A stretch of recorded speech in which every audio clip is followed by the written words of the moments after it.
Hey, campfire crew, let's get it on.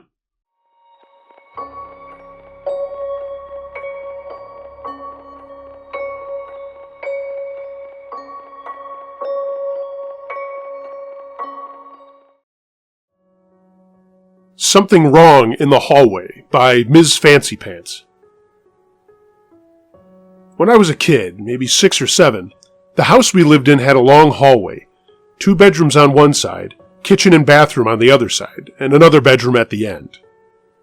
I would always get freaked out at a certain spot in that hallway. It was on the side between the kitchen door and the bathroom.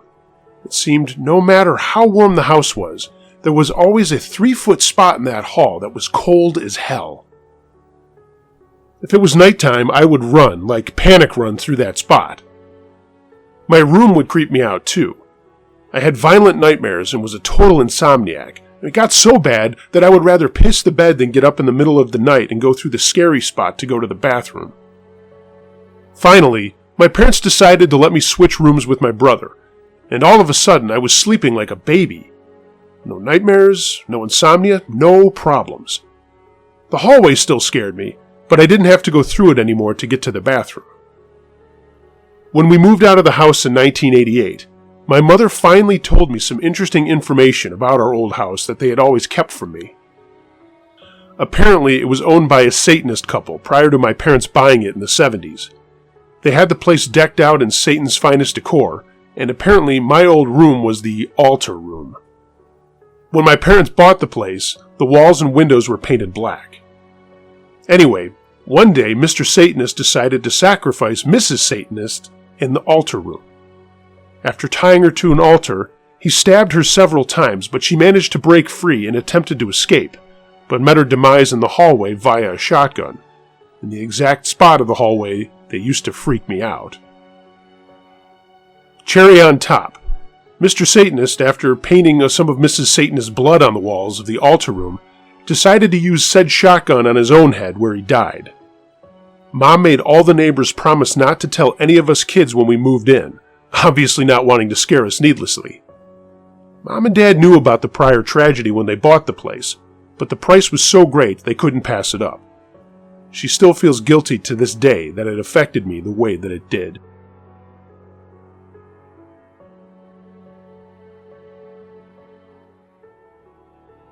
An Unexplained Incident by Malparvasi 12.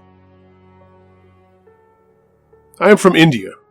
I live in Rewa, which is in the state of Madhya Pradesh.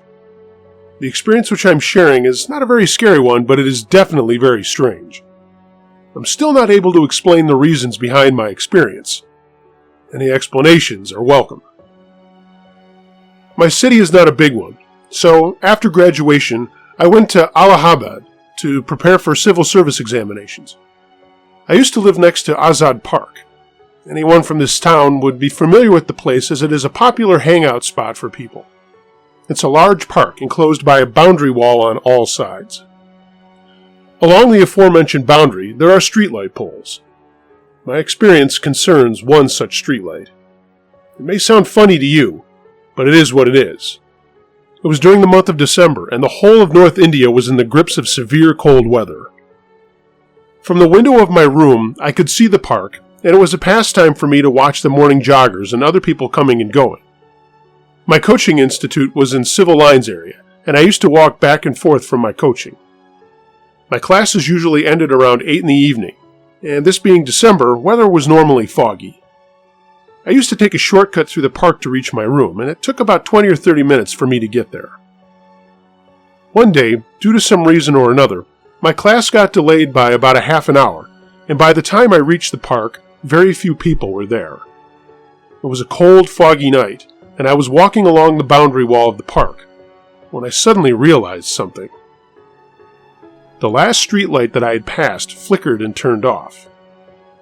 Now, I know this isn't very creepy, but all the other lights were still on, and what was more disconcerting was that as soon as I walked some distance away from it, it turned on again.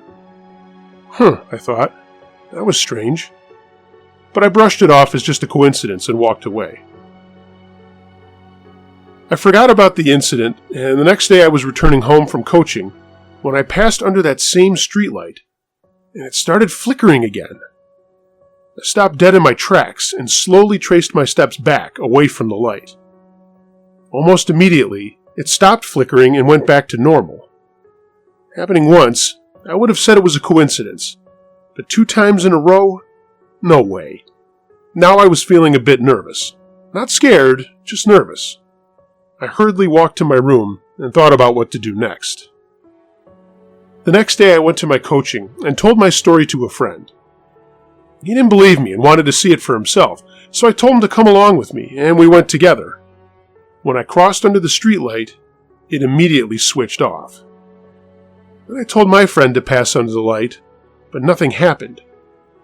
I repeated this at least 10 times, and each time the light would turn off. Now, my friend was also confused, but said there must be something wrong with the wiring. I also thought that, but this was still strange, and although it was strange, it was harmless. I brushed it off and continued to walk the same path back and forth from coaching to home.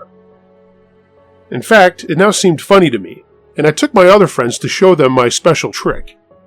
It was kind of funny to see their shocked expressions once they realized that I could switch the streetlight on and off just by walking below it. In spite of all this, I did feel a cold sensation while passing alone under the light. This went on for almost 2 months, and by now it was a routine experience for me. But all this changed when I was going to Jabalpur, a city in Madhya Pradesh, India. My train was at 11:30 at night, and I hired a cycle rickshaw for going to the station. As a rickshaw would pass under the streetlight, I thought, let's have some fun. I told the rickshaw puller, "Brother, this light will turn off when the rickshaw will pass under it." He laughed and said, "Let's see." True to my word, the light turned off as soon as I passed under it, and then immediately turned on when the rickshaw was some distance away. I laughed and said, "See, I told you." But instead of laughing or being shocked, the rickshaw puller looked scared. He asked me what was going on. I told him my story and said it was happening for the past 2 months, and he looked at me gravely and said, "I think you're in danger." I scoffed at him and said, "Why do you say that?" He told me that there could be a spirit on the tree behind the streetlight, and it was somehow attached to me. That was the reason for all of this. I got to admit, I was a bit scared, but as I was late for my train, I told him to drop me at the station quickly. I went on to the city, and the next day came back. My train arrived home at around 3 in the morning, and this being late, there were no rickshaws ready to go to my area. So I decided to walk, and after about 30 minutes, I was starting to get near my home. As soon as I passed under the streetlight, I suddenly felt like there was an immense weight on my shoulders. I was unable to move and breathe properly, and a feeling of bleakness and depression came over me. I was so overwhelmed by this, I just sat there on the road and started weeping. It was an eerie feeling, me sitting and crying there in the middle of the road at such an ungodly hour. It felt like all happiness was gone from my life, and there was nothing left for me. I don't know how much time passed, but I was suddenly shaken back to reality by a man. He was a morning jogger and seen me sitting there crying. I hurriedly ran away from there, went to my room, and slept for like 10 hours straight. After this incident, I was very scared and went back to my village where my parents had a puja, which is a ritual worship. They tied some sacred taviz around my neck.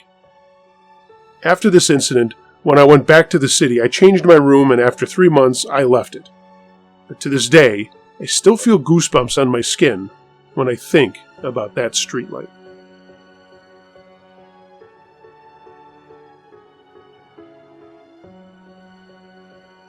Her Friends Weren't There Yet by Dude Bun.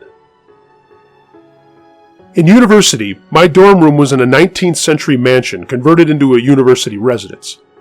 Stories about it included a female apparition that would appear if a woman was in trouble, a third-floor poltergeist, and a basement where a rapist once hid and attacked a young girl while she went to change her laundry. One night in November, a bunch of us were sitting around in the big dorm room on the main floor having some beers. The doorbell rang and I went to answer it, and an older lady, maybe 50-ish, in normal clothes, was standing there and said, "Hello, I'm here to meet some friends of mine." Now, there were only 16 rooms in the place, and we were almost all in the dorm room just down the hall. "Who's that?" I asked. "Well," she replied, "they're in the basement. Can I just come in and see them?" I was a little wary because the administration had drilled into us that under no circumstance should we let anyone in that we didn't know. So I went to get our residence director, and he arrived, and she repeated the question again, and he said, no, there was no one downstairs.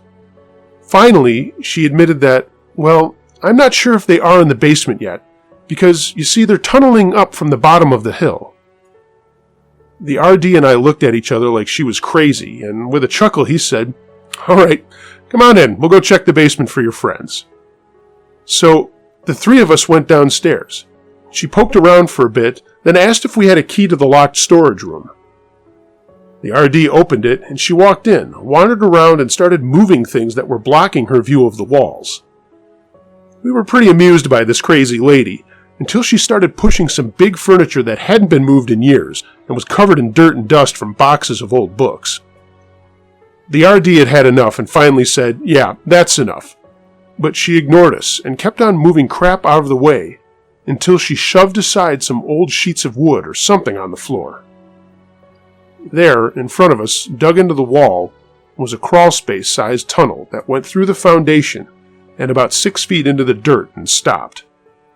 She looked in, pulled a flashlight out of her pocket, shone it down the hole, and declared, "Oh, I guess they're not here yet," turned, and disappeared. The administration added a new lock to the door so you couldn't open it from the inside, and the staff answered all of our questions with, "Oh, she was probably just a little confused, and you didn't see her walk out." Yeah, right.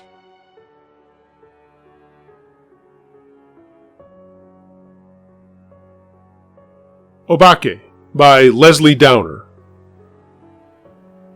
Kamakura is to Tokyo as Oxford is to London, exactly an hour away by train. Back in the 12th century, it was the old capital. It's a beautiful place that rambles across wooded hills full of mossy old temples and vermilion-painted shrines. It's also a cultural center. Many poets and artists have made their homes there. I lived there for 3 years, and I'd already been in Japan for 2, spoke Japanese, and was familiar with the culture, language, and customs. I lived in a haunted house. No Japanese would live there, which made it very cheap to rent. As is well known, Japanese ghosts have localized interests. They torment their own family members or whoever's done them harm, but they don't trouble people at random. They don't bother foreigners.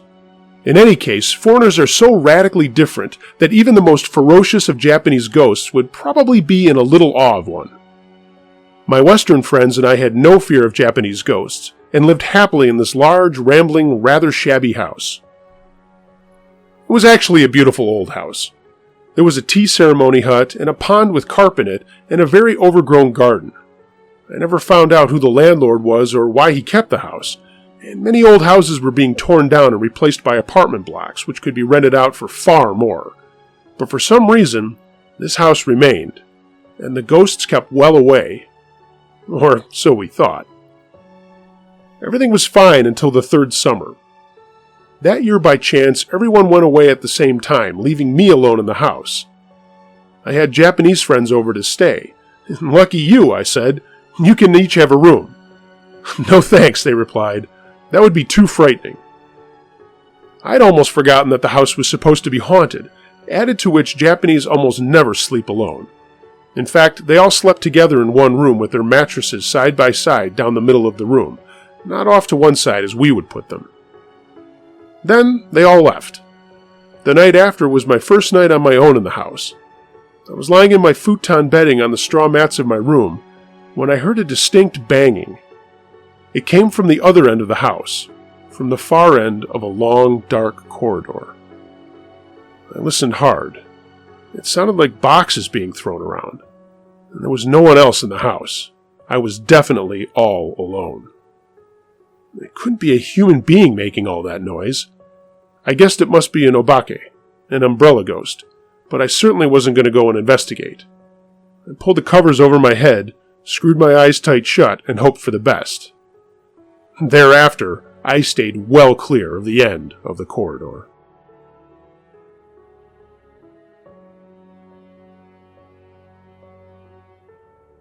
The Blue Light by Amanda Hobear. I'll preface this with, I'm a huge skeptic, and when it comes to religious flavor, I identify myself as a Discordian flying spaghetti monster devotee. Ironically, of course. Or not. Anyway, 10 years ago, when my husband and I were 17, I got into a huge fight with my parents because our water and heat was shut off, and I was not going to stay in a janky-ass house and not be able to bathe and be cold all the time. We were poor, okay? STFU. I went to stay at my boyfriend's, now husband's, parents' house. This was a week before Christmas 1988. Every night when I came home from work, I would see a blue light coming from next to their bathroom door and next to my husband's sister's room. My boyfriend, Butch, was still at work, and I was hanging out with his siblings. I started seeing the blue light more frequently, and then saw a young child in the light, bathed in blue. He would stand there and point at the sister's room. My husband's sister was 12 years old at the time and autistic. She also saw the blue baby, and I would make my brother-in-law or sister-in-law go upstairs with me and stand outside the bathroom. I was so freaked out. Nobody knew what the hell was going on and thought that me and Chrissy were lying. 2 days before Christmas at 5 o'clock in the morning, I woke up to my father-in-law screaming, "Fire! Get out!" The whole house was on fire. In the confusion, my husband jumped out a window, but me and his brother-in-law ran down the stairs and out the front door. The door handle was so hot that Joey burned his hand unlocking it. I got outside, and Butch's mom was on the roof, and Butch's dad and sister were nowhere to be found. The firefighters restrained us and would not let us go in to get them. I was also butt naked with just a sheet, and it was the middle of winter. They made me and Butch and Joey get into the ambulance. We got to the hospital, and the doctors told us that Butch's dad had 2nd and 3rd degree burns on about 75% of his back, and that Chrissy was dead. What happened was he had grabbed Chrissy at the top of the stairs, and she wouldn't go anywhere. She was so freaked out. So he picked her up and tried to run down the stairs with her, and a bookcase collapsed on them. The firefighters saw Butch's dad first and got him out. They went back inside and couldn't find Chrissy. 15 minutes later, they found her under the bookcase, dead. 12 fucking years old, autistic and so smart she was about to be promoted from 6th grade special ed to 8th grade advanced school. Then, she just died senselessly. I spent a week in the hospital for smoke inhalation. Joey spent as long treated for burns on his hands. Butch's mom had to be sedated as she had an understandable complete emotional breakdown. Butch's dad spent 3 months in the hospital treated for his burns, and he had to have skin grafts taken from donor sites all over his body. He was in a medically induced coma for 3 weeks after the fire. I was there when we told him that Chrissy was dead, and he said he knew, and that she had come to him many times when he was in his coma. A family friend went inside the house 2 days after the fire and saw the blue baby in the kitchen near where the stove was. The fire inspector ruled the fire as accidental and that the gas stove had just blown up. How in the hell do I make any sense of this? As crappy as the situation was, it made me very close to Butch's family. We got married 6 years ago and have been together for 11. Butch's mom and dad say I'm not just an in-law, but I'm their daughter now too. Rest in peace, Chrissy.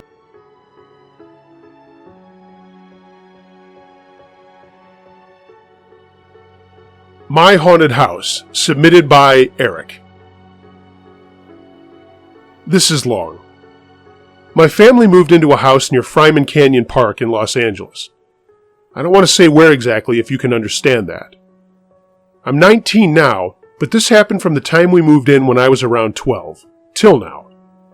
It's a big house with 5 bedrooms and a decent yard for the neighborhood, and I live there with my parents and 2 sisters who are 6 years older than me. I guess you'd say I was a whoops kid. My dad traveled a lot for business and was away for a lot of this, and I wonder if that had anything to do with the way things went down. I do know it played a role in my parents' split, but that didn't happen for many years after we moved in. A little about the house and I'll get things rolling. Just some context, you know. The house was built in 1974 on the edge of Fryman Canyon. In the back, we have lots of trees and a garden with a koi pond, and it's a great house. And I won't lie, and please don't think I'm stuck up, because I'm not. It's just the truth. My family is very wealthy. I'm not sure how much the house is worth, but I do know it's in the $7 million range. I guess that's why I never thought a place like this would be haunted. When we first moved in, we did all the usual stuff kids do. We got to pick our rooms, of course not my parents' room. My room had huge windows, almost floor to ceiling, that looked out into our yard and pond and stuff, and so did most of the rooms on the first floor. There's a walking trail not far from our house that a lot of people walk on through Fryman Canyon. It's pretty popular, but maybe not as much as Runyon Canyon, which isn't far away at all. It's on that trail that started this whole thing. At least, things started after I saw something strange out there. I was 12 and was walking my black lab, Sam, on the canyon trail. I could get on right at the end of my street and go in either direction, and I loved being out there with Sam, just walking and listening to music on my headphones. It's a beautiful place, and sometimes I'd see famous people out there, but a lot of people like that don't live far from my house, so I kind of saw them often and just nodded.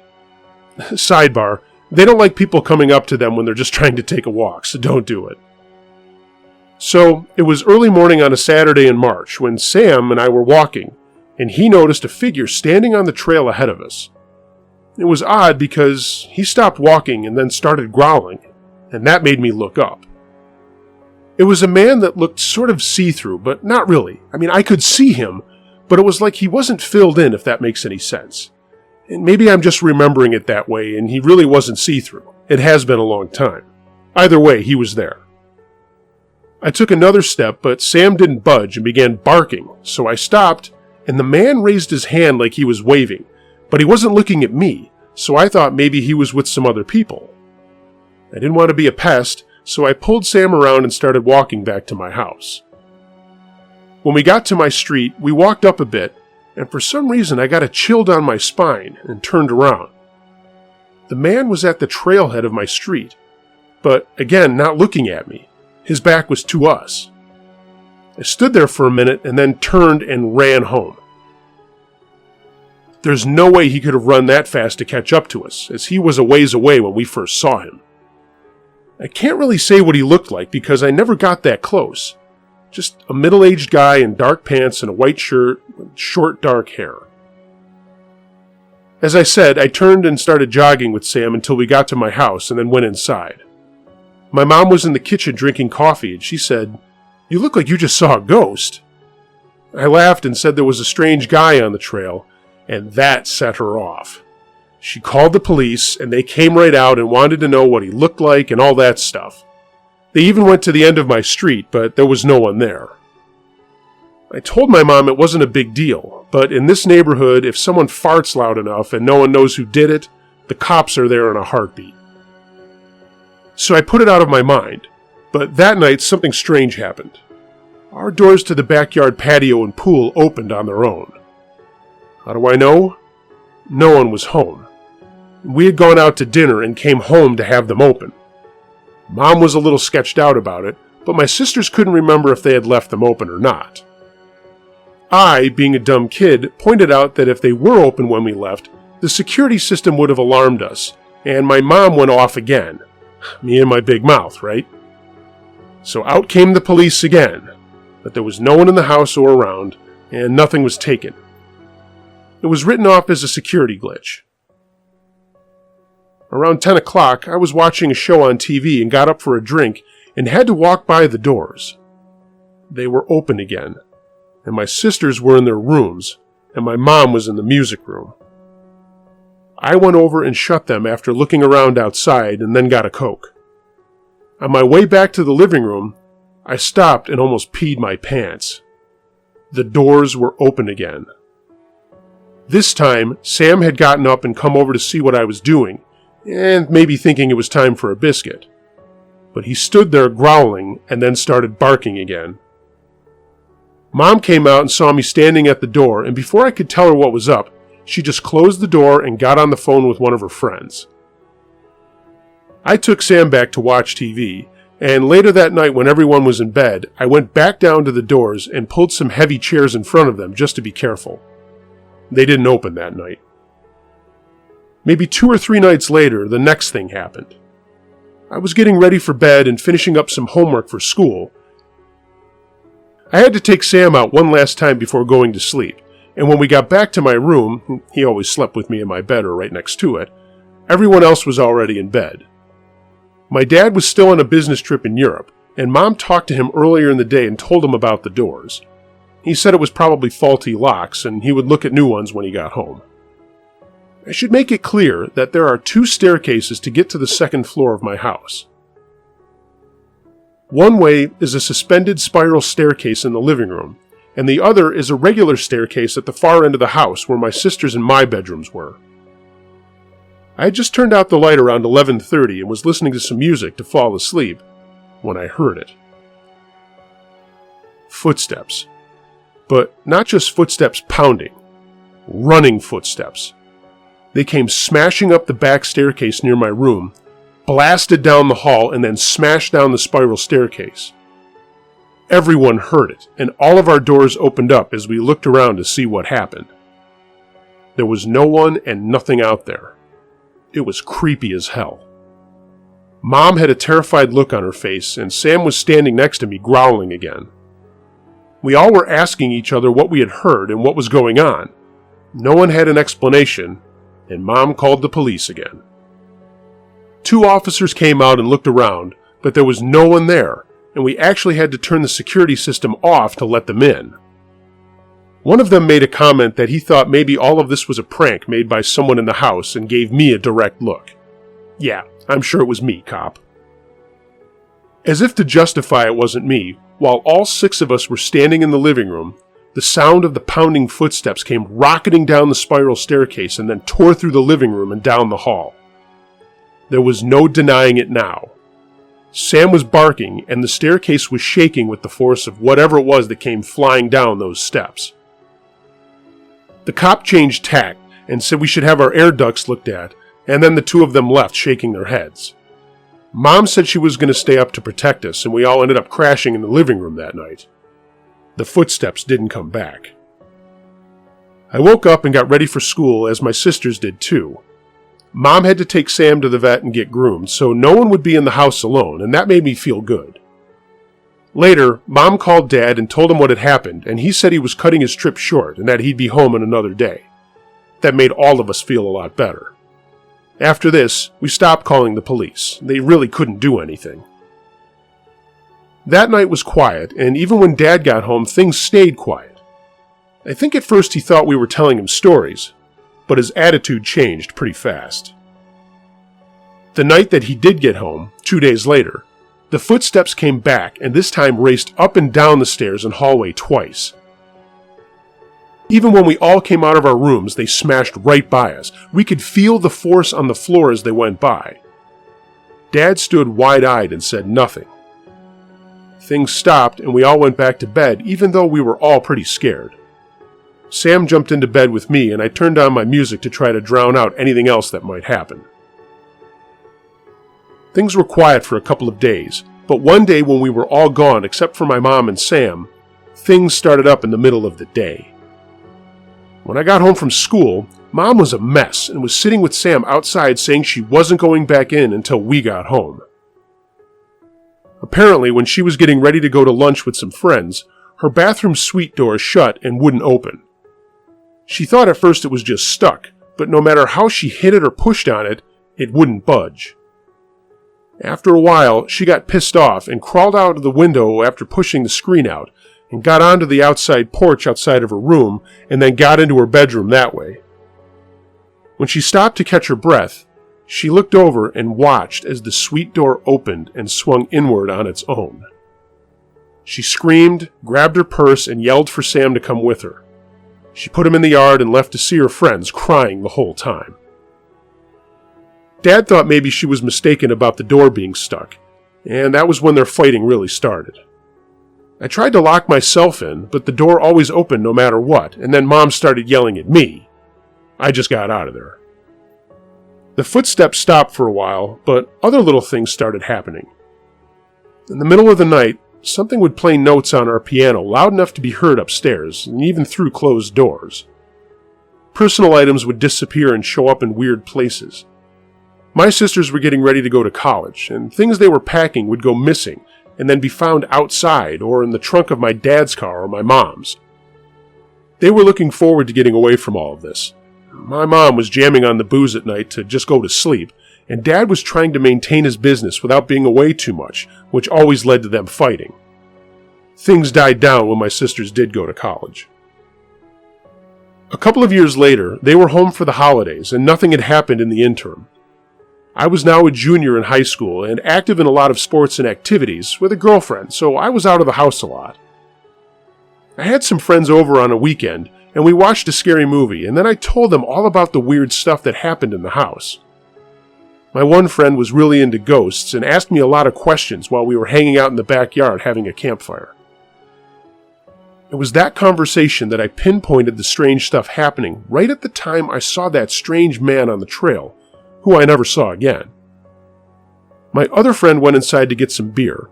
My parents were pretty cool with light drinking as long as it was just my close friends and only at our house and they were staying over. My dad had just flown out of town for a week business trip, and my sisters were out clubbing, and my mom was having a girls' night in with her friends, i.e. drinking lots of wine and just laughing. My friend came outside with 3 beers and handed them to us. I was petting Sam, and he sat up looking at my friend with a funny look on his dog face. He said something like, "Hey, I don't know if it's just the stories you just told, but I think there's something wrong in your kitchen." We hopped up, and I went inside, and nothing was wrong, so I asked what he was talking about. He said that a stool that was at our breakfast bar was hopping up and down by itself when he went in there. My other friend suggested he go back inside by himself, and then the 2 of us could look in from a window over the sink as we stood outside. My friend said okay, and while we stood there, Sam started growling again. As we watched my buddy go into the kitchen, he stopped and pointed at the stool. It was hopping up and down. Then it slid out from under the bar and zipped right past him and stopped at the far counter. Yeah, he ran out of there like a bat out of hell and wouldn't go back in the kitchen for the rest of the time he was there. My other friend and I went inside, but nothing happened, so I put the stool back, got some more beer so we wouldn't have to go in there again, and then we went back to the fire. Nothing else happened that night or for another while after. I know this is like war and peace, so I'll just say the footsteps came back after my sisters went back to school, and now there were voices in the house in rooms where there was no one. And I don't mean whispers. I mean conversations between 2 or 3 people, loud enough that we could hear them no matter where we were, but soft enough that we couldn't understand what they were saying. We weren't a religious family, but my parents were fighting and Mom wanted a priest or somebody to come out and bless the house. My dad said fine, and I wasn't there when it happened, but my mom told me later that a guy came out and prayed and sprinkled holy water around. Things were fine for a while again, but little things like lights going on and such still happened. This is the last thing that happened, since things went quiet again. My mom finally divorced my dad, and it was just me and him living there, and he was gone so much on business the last year or so has felt like I owned the place. I was 18 and had just graduated from high school. My parents had a party for me, and it was the last time they did something together as a family. Right after, Dad had to go to Dubai, and my mom was in the process of getting all of her things out of the house. I was bummed, but also old enough to know that it was the right thing to do. My sisters had moved out and were on their own, one in England and the other was living in New York. So, I thought I'd have an extended party with only a dozen or so friends, just a laid-back thing with a couple of drinks and some drinking games. We were all hanging out outside and inside on a hot July night, and a guy who had brought a music system was playing tunes, when suddenly the music got really loud, and he couldn't get his laptop to turn it down. I finally ran over and pulled the plug on all his stuff, and the music stopped. I really didn't want to piss off my neighbors. Some girls were inside and came out screaming about the thing running through the house, and everyone started to go into a panic. My mom came running into the living room, and I ran inside, and she just looked at me dazed and said, "It's back." I asked her what was here, and that's when the crazy deep laughter started. Sam started barking and ran towards the back staircase and stood there growling and barking. Suddenly, everything started shaking, like everything, like in an earthquake. The laughter stopped, we heard the running steps again, and I swear I felt something go by me when the sounds did. I mean, I could feel a breeze. We heard a door upstairs slam open and shut over and over, and all of the lights blinked on and off for a few minutes. Then it all stopped. I was scared but embarrassed as my friends were starting to come back in and asking what the heck was going on. My mom said she just came to get some of her things, and things started happening. She was shaking and wanted to leave, so I helped get her stuff together and we went out to her car. She gave me a hug and begged me to leave the house with her. I told her it was okay, but she kept saying to leave. Just leave, please, honey, leave. At least leave after college. I was going to be enrolled in a place you've probably never heard of called Woodbury University in Burbank. And I'm there now, and I still live in the house, by the way. I told her I'd be fine, and she left. My friends were all talking and freaking out, and I said I understood if they wanted to leave, but not one of them did. A girl who I'm now boyfriend and girlfriend with said she thought it was crazy and wanted to see if anything else would happen. I thought she was nuts. My ghost buddy had called a local TV station to see if there was an earthquake in the area, and there wasn't, and my neighbors didn't notice anything. It was just at my house. Anyway, to end this thing, nothing has happened since my mom left for the last time. Things have been quiet. My dad is in and out on his business. My girlfriend goes to Pepperdine and lives with her parents in Beverly Hills, but she stays with me a lot too. We haven't experienced anything else yet. Oh, and Sam is still here too. I just read this whole thing over and I hope you'll share it. I love your channel and wanted you to read it so my girlfriend and I can let you tell it in the way that you do and just listen. I don't know why any of this happened. There is nothing historical of significance that happened in my neighborhood. It's not an old house, no one's ever been murdered here, and no one's ever killed themselves here. I do wonder about that man, even though he may have had nothing to do with any of this. And I also wonder about my mom. Things seemed to stop when she left, and then went crazy when she came back after leaving my dad. Is something following her around, or does something in the house not want her here? The other day I asked her if things are okay where she is. She's with a really nice guy down in Rancho Palos Verdes, and she's much more relaxed not being with my dad and not living in this house. Anyway, that's my story. 100% true to the bone. Maybe someday whatever it is will come back. I'm not planning on it, but who knows?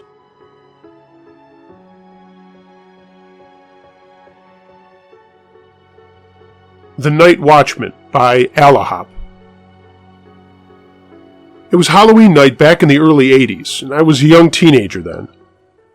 My best friend and I were out causing havoc and smashing pumpkins as usual when we decided to take a shortcut through the cemetery over by the highway.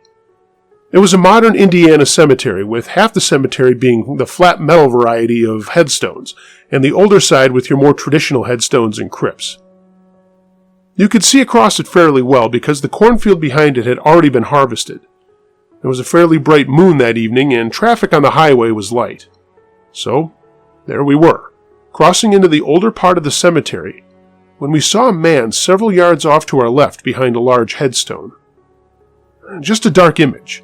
No hat, no features, just a dark figure, average size. We believed this must be the Night Watchman meant to keep us kids out of here on Halloween. So we began to run, and he began to run after us. We ran faster, he ran faster, never saying a word. We then started to get nervous about the whole ordeal and sped up to super kid, candy charge, light speed, and shot across the highway. Still with him in pursuit of us, we weaved our way through a row of houses that lined the other side of the highway. After about 2 minutes of top speed running, we hid behind some bushes for a while. And after some time, we snuck back behind the same houses to get home avoiding the cemetery, and we didn't see the man again. Jump ahead 6 years. Me and my friend had met for lunch one day, and we were working our summer jobs after our first year of college. The incident had long since left our minds, and my buddy was working the same cemetery as a groundskeeper. During lunch, he leaned over and said, "Hey, you remember that dude that chased us through the cemetery that we thought was the watchman? I never told you this. They don't have a watchman, and they never did." I replied, "Well, who the fuck was that then?" He just shrugged. Good thing we always kept plan A to run like fucking hell and don't look back.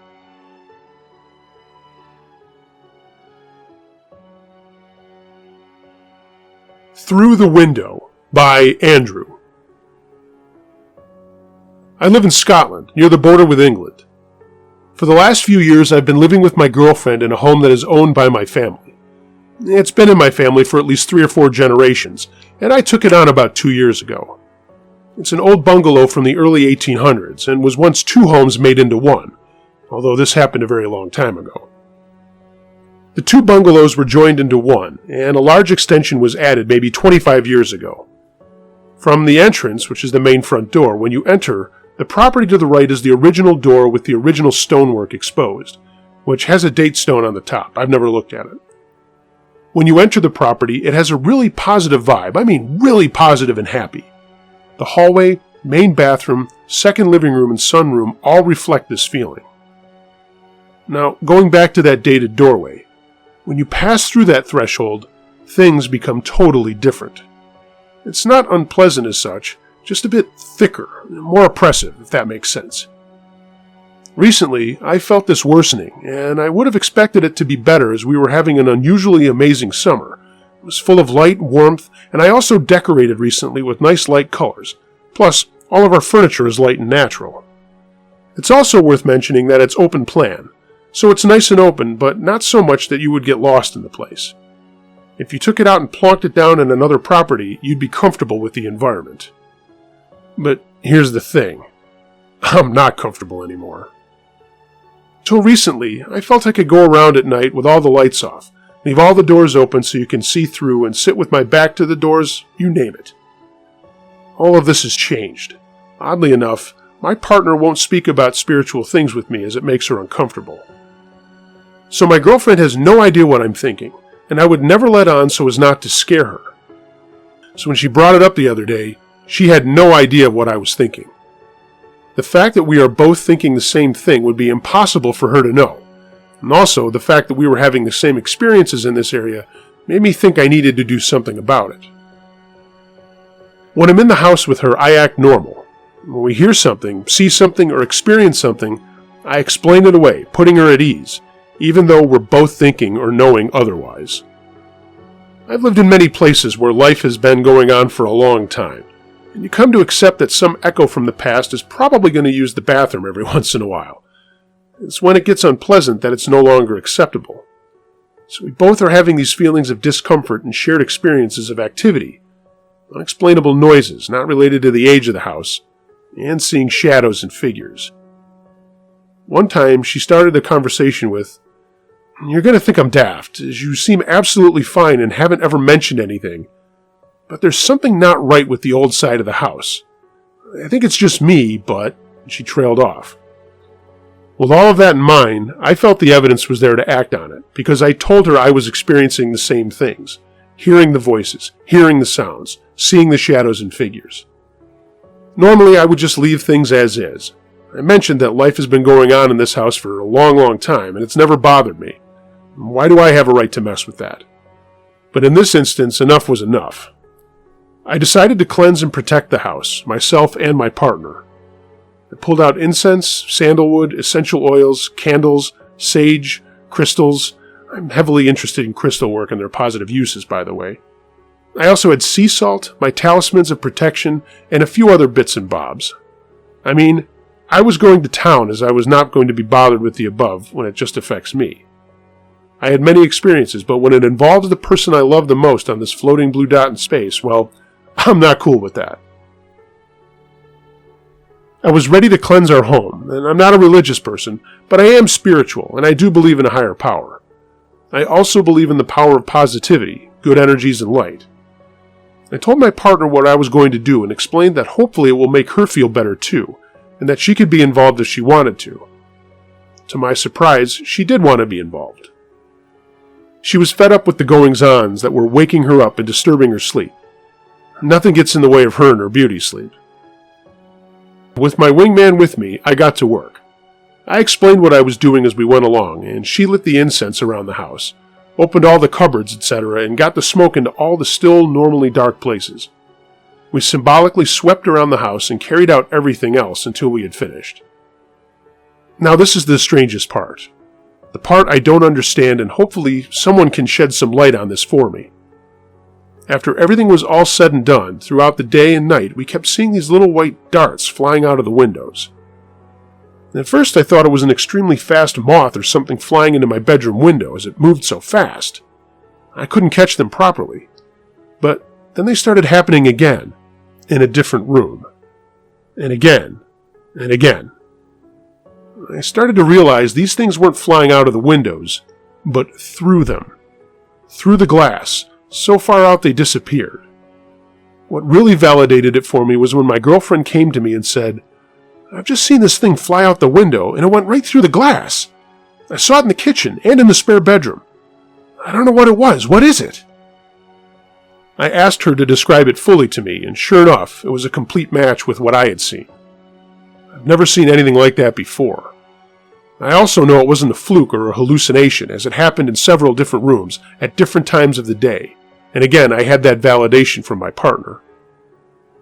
Again I hadn't told her, so she had no way of knowing I'd seen it too, and we were stumped as to what it was. The only explanation I could give myself was that it was things leaving. We repeated the cleansing over a few days, and I'm now happy to say that there is a noticeable difference, to the point that my friends actually commented saying, "Man, there's a really nice atmosphere in here. It's really comfortable and chill." Their comments mirrored what my partner and I were thinking and feeling. We're also both much happier now, and I just can't explain the difference in how this side of the house feels. I look forward to being at home again, and my electric bill has gone down, seeing as I don't feel I have to have the lights on all the time. But the main thing is my girlfriend feels the same. She now feels safe and secure, and most importantly, she's now able to get her beauty sleep again.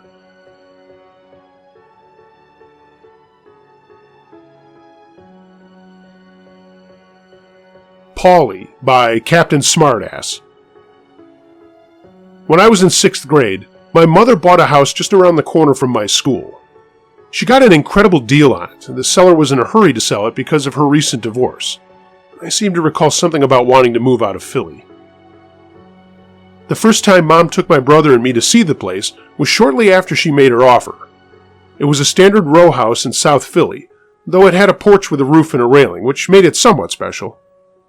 The ground floor had one large open living/dining room and a large kitchen. The basement was unfinished, with a coal room in the back. Under the kitchen, the floor in the coal room didn't even have a cement floor, just plain dirt. The upstairs had 3 bedrooms and a bathroom. The front bedroom was the previous family's parents' room, and the back bedroom was the son's room. The middle room was completely empty, just a few old picture frames. I immediately decided that would be my room. We moved in a few weeks later, and everything was normal. For a bit. Then, strange things started happening. For one, our cat refused to go into the middle room. If the door was open, she would rush past it, never lingering. For another, all 3 of us started having strange dreams about a little boy. Then, things started disappearing, only to be found weeks later in the strangest of places. My brother's and my treasured porn collection disappeared one day, only to be found months later at the bottom of a locked chest. We'd all hear sounds, usually running feet or a child laughing, when no one else was at home, and I was woken up several times in the middle room by something shaking my bed in the middle of the night. I was the skeptic of the family, and kept insisting that all of this could be explained somehow. We just didn't have all the facts. In fact, one night, my mother and I were in the kitchen discussing all this, and I insisted to her that the house wasn't haunted, that ghosts aren't real, and there must be another reason for our experiences.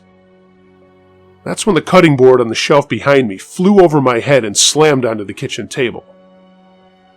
After that, we all accepted that there was a ghost in the house. My mom even started sharing some of her experiences with coworkers, one of whom had told her that her husband had lived in the house when he was young, and that his younger brother Paulie had died of whooping cough, in the middle room. We started talking to Paulie by name, and he would respond by pinching our legs or knocking on the walls. My brother and I even played catch with him one day. We'd bounce a super ball against the ground, and it would bounce back to us from midair. I don't know how or why it all happened, but I get the feeling that that little boy is still in that house, and he's still looking for someone to play with.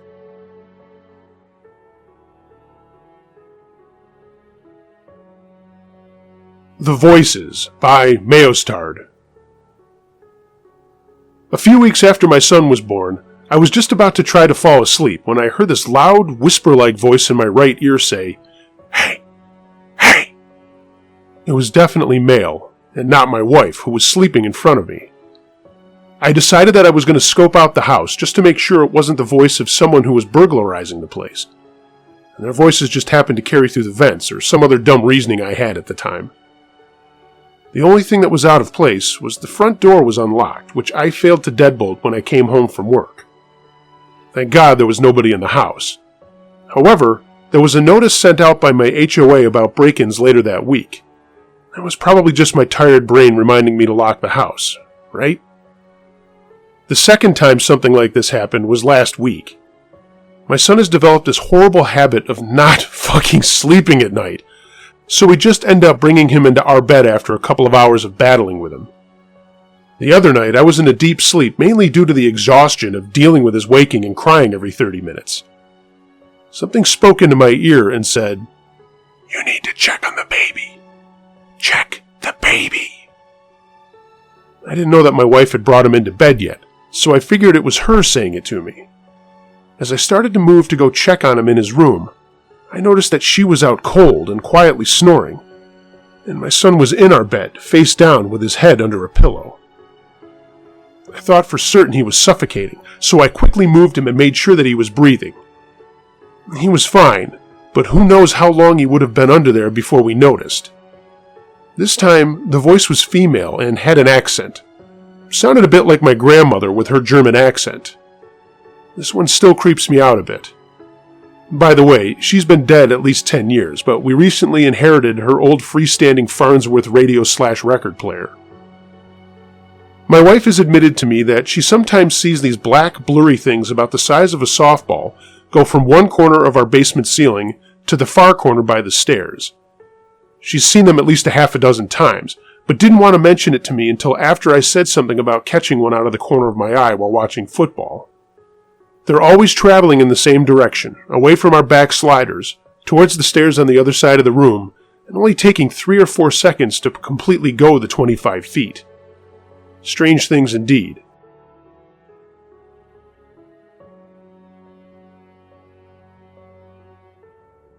The Air Force Base by Ennui Poet.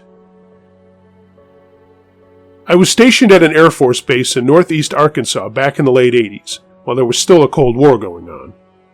The mission of this base was B-52 nuclear alert bombers, ready to take off within 5 minutes' notice and rain hell and fire on those damn Ruskies. The alert parking apron where these nuclear-loaded bombers waited for their crews was located on an old cotton plantation, supposedly on the slave burial plots. Yeah, of course it would be. The whole area was guarded by Fort Security police with automatic rifles, grenade launchers, and machine guns. It was ringed with alarms, cameras, and sensors so no one could come in and steal a nuclear weapon. My job was a military working dog handler to go out to any alarms sounding on the perimeter of the place and search for the intruder with my dog. One night, well after midnight, the guard in the tower overseeing the alarms called over the radio net asking who was climbing the stairs to his tower, about 50 feet high. No one answered him, and he couldn't see anything in his camera on the stairs. Thinking someone was messing with him, he called for one of the security teams patrolling the area to check it out. They went over, but didn't see anything. But the guy was insisting he hears someone running up and down the stairs. Everyone started making jokes about it, until the perimeter alarm started going off on the fence line adjacent to the tower. One section of fence right over the other, as if someone were running back and forth along the fence line. I was called away from my coffee and donut to search the area, so I pulled up, got my dog, and we walked around the area. A few minutes after I started searching, Someone called in a red light moving in a section of the area off limits to anyone without prior notification, and it was empty after dark, always. But he reported a single red light floating between the equipment in the area. Now things are starting to get serious. The Air Force back then did not like weird things happening around their nuclear weapons, so the entire area was put on security alert. Every armed person in the area began a sweep of it, and every light is turned on. The guy in the tower lights up the equipment with his spotlight. One of the people searching the area saw a human form dart from the equipment towards the fence, where the alarm started going off as though someone was climbing it. I was right where this was happening. Me and my dog were joined by a second dog team called in because the shit was starting to hit the fan. We hear the fence shaking as though someone was climbing it, so we cut both of our dogs loose to find the person. They bolted out towards the fence and started jumping up and down on the fence and then stopped and sat down. There was nothing on the fence. The alarm stopped going off. It's dead silent and nothing is there. About 5 minutes later, the red light is back in another portion of the alert area, shining through the windows of the dining facility for the pilots, another area that is closed at night. By this time, we have all 40 people on full alert. Every road cop on duty is there, and the officer in charge of the shift witnesses the light in the windows. We surround the building, close off every exit, and send in the other dog handler who was with me. I was the junior guy and not very experienced. He swept the building from top to bottom. In the middle of the sweep, his dog alerts just like outside the fence. He cuts his dog off leash and orders it to attack. And this is a shoot-to-kill area. Basically, we could shoot first and ask questions later, except no one ever actually saw anything that they would have to shoot. His dog charged down the hall, barking like crazy, and he sees the red light. I didn't see it, but I knew the guy well enough, and he swore that this happened. He said it flared brighter and then disappeared, and his dog just stopped and sat down, just like out at the fence. By now, people are starting to get pretty freaked out. A lot of 18 to 22-year-old kids with a lot of weapons and ammunition, all scared stupid. The officer in charge had to make a decision as to what to do. He could stop all of this and call it a false alarm, or he could escalate the situation and initiate a full recall of every cop on the base and sweep the area from top to bottom, waking up every pilot, every crewman, and having them all line up where they can be seen while this is all happening. If we don't find anything, he's going to be, at best, ridiculed, at worst, relieved of his command. He decides that's it. He shuts down the response and goes into the tower for a few minutes with all the NCOs, then comes back and tells us to go about our business and to not talk about it. Which, of course, we ignored. I was only there for part of it. I never saw the light, but I did see my dog go off like he was chasing someone and then stop and sit down when nothing was there. I do know that for about an hour and a half, 50-plus armed cops were scared shitless in an area full of armed nuclear weapons, and nothing was ever found, and the whole thing was written up as a sensor malfunction. For the record, I don't believe in ghosts, but I have no idea what happened that night. Encounter That Made Me Believe by Merc Mater. When I was about 15, I used to hang out with a really good friend of mine almost every day after school. We both lived in the country, so I enjoyed riding my bike over there and spending time with him and his family. Anyhow, after a couple of months of visiting them, we were all in the living room just chatting, and the father made a remark somewhere along the lines of, "Should we tell him about what happened here?" And then everybody laughed at me. I've always been very sensitive to the paranormal, but I've tried very hard to block it out because interacting with something I can't see scares the shit out of me. My mom and dad used to say that I would have conversations with people that weren't there when I was younger, and it creeped them out. I also had very vivid dreams of people visiting me when I was younger. One that still sticks with me to this day. It was completely white, like the kind of white you would see on a divine being. I mean, completely vivid white. I couldn't make out any characteristics other than the eyes, and the eyes were solid black and deep. The background was pink, orange, and white light, and I felt completely comfortable, not scared at all. I can't remember if it spoke to me or anything, but I told my mom and dad about it the next day, and they told me it must have been my guardian angel. As I got older, these weird things stopped happening and I lived a normal life. But back to my original story. After everyone was done laughing, my curiosity was piqued and I asked them what they were talking about. The father told me that when they bought the house, their neighbors had told them that the original owners were husband and wife with no kids. He said that the husband killed the wife and chopped up her body into a garbage bag and then burned it in the burn barrel out front. I instantly got chills. He said the neighbors said the smell was absolutely putrid, and they proceeded to tell me that nothing ever was documented or proved, so no one really believed it. I laughed it off, and eventually the subject was changed. It was a couple of weeks later, and I was at their house with my friend, his mom, and his sister. Me and my friend were in the den. The mom was in the living room, and the sister was in her room, even farther away from both me and the mother. Me and my friend were browsing the internet, and I shit you not, out of nowhere, I heard a woman's voice say, "Hey," right in my ear, the opposite side of where my friend was sitting. I turned around and looked, and there was no one there. I ignored it and didn't say anything. A few seconds later, I heard it again. "Hey!" This time louder, but still in a whisper-like tone. There's no way my friend didn't hear it. The den was completely silent, and I instantly stood up and walked away from the computer shouting, "Stop it! Stop it! Stop it!" My friend asked what was going on, and I told him what happened, and he said he didn't hear anything. I was super spooked and had to get myself together. His mom shouted to us what was going on, and my friend told her what I had said, and she didn't react at all. Not one person sat down with me to explore this more. It was very odd. I guess ignorance is bliss. Believe me, I know. After that day, I was very spooked by their house. I still went over there a lot, but I didn't wander around to the kitchen or bathroom at night anymore by myself. We would go to the basement on occasion and play pool after the incident, and the whole time I was down there, I felt incredibly uncomfortable. I refused to go down there anymore because it was just unbearable for me to do so, and no one else felt anything or said anything, so I just kept it to myself. After about maybe a month or two of hearing that whisper in my ear, I was at my own home just doing chores. I was taking our trash out to the burn barrel, and when I lit it, I walked away and I heard that voice again, in the same ear, in the same whispered tone, just a, "Hey!" I ignored it, went back inside, and just tried to put it out of my head. But ever since that day, I haven't had any paranormal experiences that are that concrete. I guess I maybe shut out that receptive side of me because it really did creep me out.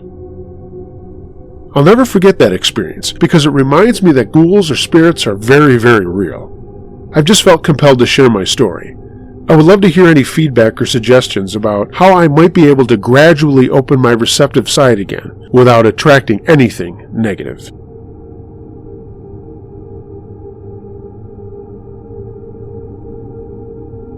Ghost Girl, submitted by Bubblegum Suckerfish. Years ago, before the idea of marriage and children crept over the horizon of my mind, I experienced the stereotypical dating scene. I'm male, and fortunately never really had too much difficulty attracting quality dates, so I gave it little thought. That was until I went through a bit of a dry spell, as everyone does. I think we all go through such patches, and like everyone else, I couldn't buy a date short of buying a date, aside from the disgusting, overly flirtatious fat troll at the late-night gas station. That was definitely no-go for me, as I do not loathe myself. One evening, a friend called and wanted to go out. Given my dating doldrums and overall lamentable situation, I wasn't feeling it, but there was a bright side. This friend was the guy all dudes have who can't seem to land a girlfriend but is friends with every hot girl in town. No, he's not gay, thanks for asking. Just a very nice guy who is perfectly suited to help a brother out in times of crisis such as this. He was supposed to bring a girl with him to my house where we met up, a blind date of sorts. I have good taste and he has a shitload of contacts. It's worked out before, so this evening shouldn't disappoint. It turned out, he couldn't wrangle even one girl to go out with us that particular night. Of course, I gave him a rash of shit any good friend would in that instance. Dude, you're only good for one thing and you can't even deliver that, I said. And I don't even know why I let you hang out with me. I was laughing at his expense and facial expressions as we continued the planning phase of the evening. As usual, he was dateless, so we decided where to go. 2 clean-cut, all-American guys who are looking for wholesome, beautiful women to connect with. Our local Hooters restaurant. The trip to Hooters was just pouring salt on a gaping wound. Girls who pretend to enjoy listening to guys' bullshit to earn better tips. I'm not stupid. I know the game, so it was less than fun for me. It didn't help matters that our waitress absolutely did not belong there. Oh, she was disgusting. A vomit-inducing smile just added to the already flaccid scene. My friend, getting me back from my earlier comments, left the table and convinced our ugly, pudgy, no-neck waitress that I was totally into her and she should ramp up her advances. She did. It's good to have buddies, isn't it? So the garden gnome of a waitress wrote her name and number inside a big heart on the receipt and slid it to me with a flirtatious horse-tooth smile. As she sauntered off, popping her oddly shaped butt, my friend made his escape before I could read what she wrote on the receipt. I heard him belly laugh as he walked out the emergency exit. "You bastard!" I screamed at him as he backed out the door, pointing and laughing. I suppose I had this coming. After all, I would have done it to him had my attitude been right. As I reached for my wallet, a waitress walked by and grabbed the receipt. I saw her a few times during the meal. She must have been captain of the Hooters A-team. Long blonde hair and smoking hot. I told her, "I haven't paid yet," and she said with a genuine smile, "I'll take care of it." She came back and handed me the receipt and told me, "It's on the house." I asked why, and she said, "Look at the receipt." Aggravated as hell, I thought to myself, my friend just double-fucked me. He double-fucked me. It's going to take some real planning to pay his ass back for this one. But she stood there as I put the receipt in my coat pocket and snapped a gruff thanks to her as I headed out the door. She asked me, "Did you look at the receipt?" And stupidly I said, "Yeah, I saw it. Thanks for playing along." Totally embarrassed, I pushed open the door and headed for my truck. My buddy had used the spare key to get inside it already, and he had a huge shit-eating grin on his face when I opened the door. He got me, so, well, all I could muster was, "I owe you, you bitch, I owe you big," and he erupted into an enormous laugh. I emptied my coat pocket into the console and buckled up. He picked up the receipt and asked, "Who's Tasha?" I told him to shut the fuck up and tried to drive off, and he showed me the receipt. The original Troll Girl's heart and phone number had a big red X over it, and in the same red pen was the name Tasha and a phone number. I thought. I didn't look at the hot girl's name tag, but this would have to be her, or my buddy just triple-fucked me. Wow, quite the conundrum, I thought, and then I looked up at my buddy and saw his slack-jawed face and realized my retribution was starting right then. I put the truck in park, took the receipt from his hand and slapped him on the shoulder and said with a wide smile, "Thanks, bud," and I walked back inside the restaurant. Sure enough, Tasha was the hot girl, and I talked with her briefly before agreeing to call her later. The customary 5 days passed and I called. We talked for a bit, and she was super cool and we agreed to go out. We went out 4 or 5 times, and things seemed to be going well enough, and she asked if I wanted to go to her house to watch a movie. Yeah, I agreed, and she said, "One thing though, I live with my parents and my dad wants to meet you." I just said with a smile, "Not a problem, I'd love to meet him," and I was thinking, son of a bitch, I was that close. The night came and I found the house. I'm not a dumb shit, so per my usual, I showed up 20 minutes early and made a drive-by, and I parked about 4 houses down to watch and ensure I wasn't walking into a real-life scene out of Pulp Fiction. All seemed kosher, so I knocked and I heard Tasha say, "Come on in, it's open." I opened the door, and there were about a dozen people sitting on the couch, the floor, on bar stools like they were at a frickin' birthday party. One guy said, "Hey man, come on in and grab a spot, movie's just about to start." Tasha sat across the room on the floor, and she was in sweats and a ratty t-shirt. I mean, still hot as hell, mind you. I mouthed the words to her, "What the fuck?" She got up and came over to me, and I asked, "I thought we were going to watch a movie." She laughed and told me, "We are. Now come on and meet my dad." Tasha called for her dad and said, "Dad, he's here." I'll be honest, at this point, I didn't know what to expect. Cousin It, a dinosaur pet, who knows? A guy came out of the back room and ducked slightly as he passed under the door jamb into the living room. That put him at over 6'6" tall.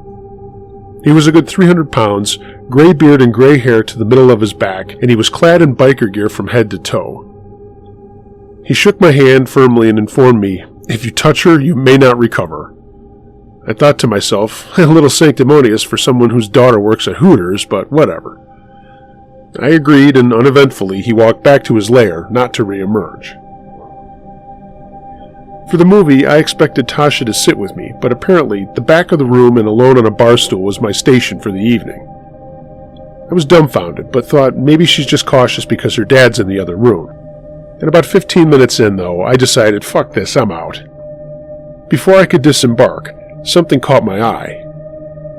Adjacent to the living room we were in was a room without a door, and of course the lights were off, but that's where I caught a glimpse of something. I had given up on the movie before it began, so I just kept watching that doorway of the room. Seconds later, I saw a little girl, perhaps 6 or 7 years old, poke her head around the corner of the door frame and look at me. She smiled, waved, and I waved back. I hadn't met a young girl, and I didn't take my eyes off that doorway. Each time, she would come out a little more than the time before. She would smile, wave, and go back into the room. In the bluish glow of the TV, I noticed she was very well dressed, especially compared to the Peanuts gang enthralled in this movie. She wore a white dress, white stockings, and black shoes. Her blonde hair was made up with curls and ribbon, and given the night, I wasn't overly surprised. I couldn't figure out why she was in that room and didn't come out with everyone else. She smiled and waved to me probably 8 or 10 times when I finally had enough. I walked to the switch and turned on the living room light, and on cue, everyone looked straight at me. I took the opportunity of their undivided attention to ask, "All right, who's the little girl waving to me from that room?" Without a second's hesitation, the entire room erupted in raucous laughter, and I had that feeling that I was on some sort of hidden camera show, and I got pissed. I asked, "Why the fuck are you all laughing?" And they laughed even harder. Mad as hell, I bid them a "fuck every one of you" and walked toward the door. Tasha got up and ran over to me, trying to contain her laughter, but failing miserably. She grabbed my hand and said, "I want to show you something." I told her, "You know, the way this evening is played out, I don't want to see anything else." She told me I needed to see it to know why everyone had laughed. She took me to the room where the little girl was. She turned on the light and offered for me to look around. There was a porch that had been turned into an extra room. There were no doors other than the one to the living room, no furniture, and all the windows were fixed and inoperable. I asked, "Okay, where's the little girl, and who is she?" Tasha told me her family had moved into the house when she was a baby, and the little girl had always been a friendly presence in the home. Apparently, the area was a cotton farm in the early 1900s, and a cotton gin was near what is now their home. Tasha did research, but did not uncover anything about the young girl's death. She said, "She's just always here, and nothing but friendly, so we never pushed the issue. She's just part of the character of the home." Having never experienced anything paranormal, I suppose that was as good of a first experience as anyone could hope for. It isn't that I believed in the paranormal or disbelieved. I just never seen it for myself. Now, it seemed quite cool and very interesting. And if it had been more dark like many of the stories featured here, I would likely have a dimmer view. After that night, Tasha's weird nature became more and more evident, and we tried a few more dates, but it wasn't to be. Her mega hot self had more baggage than I was willing to carry, so we parted ways. I never saw her or spoke to her again, and if you were all for hoping for a happily ever after ending, I apologize. I'd rather have kept the ghost.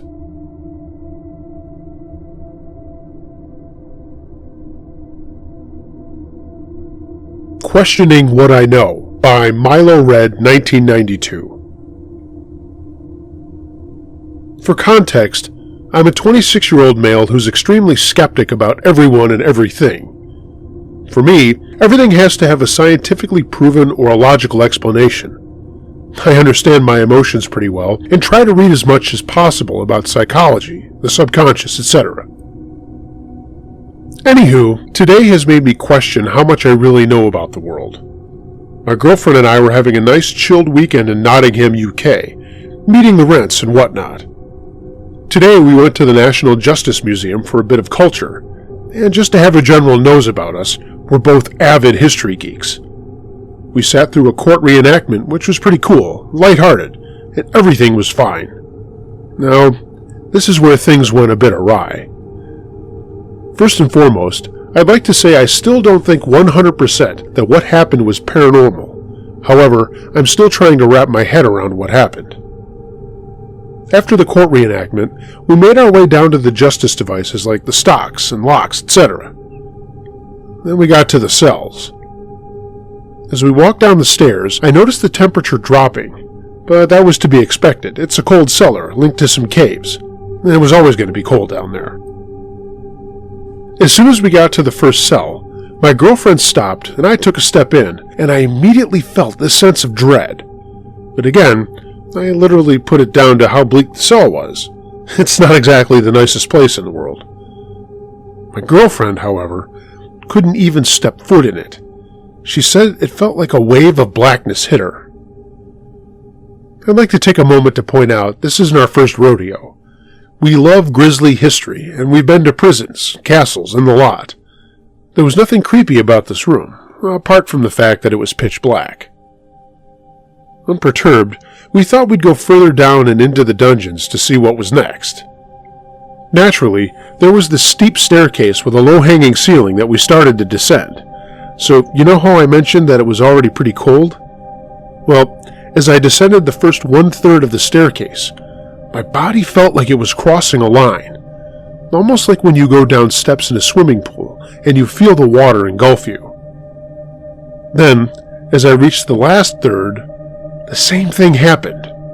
By this point, I looked up, and the girlfriend was just standing at the top of the stairs.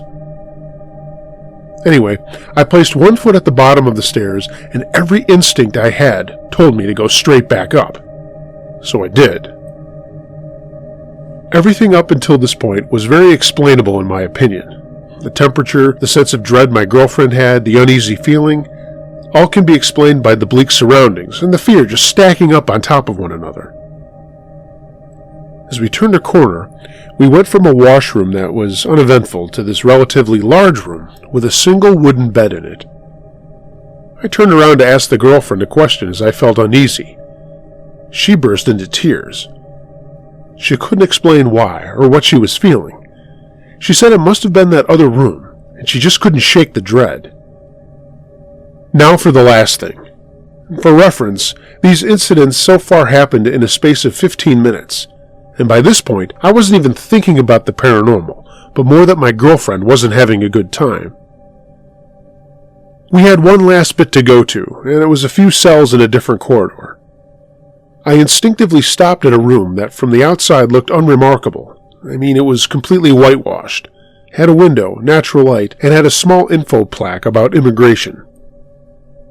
I stepped into this room, and I was still trying to figure out even then what sensation it was. So, before anybody says anything about adrenaline, it wasn't, because I wasn't scared. It felt like someone had put a wire mesh around the back of my brain, from ear to ear, and then fired up a load of sensors that I never even knew existed. I'm 26 and have never felt a sensation like that. I mean, it didn't hurt. It didn't feel bad. It just felt like everything at the back of my brain felt activated. I immediately stepped out of the room, turned left, and actually thought out loud, "No, fuck that," and I started walking right towards the exit, until I realized I'd left my girlfriend behind. I went back, tried to explain to her what happened, and she was just all, "Yeah, right, let's go." This is where the cynical side of me came out. My thoughts were that this was all just a reaction. This has got to be chemicals in my brain using fear to get me out of here. There's no way that if I go back in that room, I'll get the sensation again, as my brain won't be able to mimic it, as I would expect it to, right? Wrong. Every fiber in my body was telling me to get the fuck out of there, but in the name of science, I went back into that room. The same thing happened. The other way of explaining it was like someone had put a wet towel on the same part of the back of my head and then added a small amount of electricity to it. I mean, it was really, really weird. Naturally, after that second time, we booked it out of there and had a word with the front desk about our experience, and she said it was totally normal and that some people couldn't even enter the building at some times. I'd like to reiterate that in no way did we know or hear that this place turned out to be one of the most haunted places in the UK. We were like almost the perfect test subjects, as we weren't expecting any of it. I'd also like to note that when we both got out of there, we felt freezing and drained afterwards. I have no explanation for this.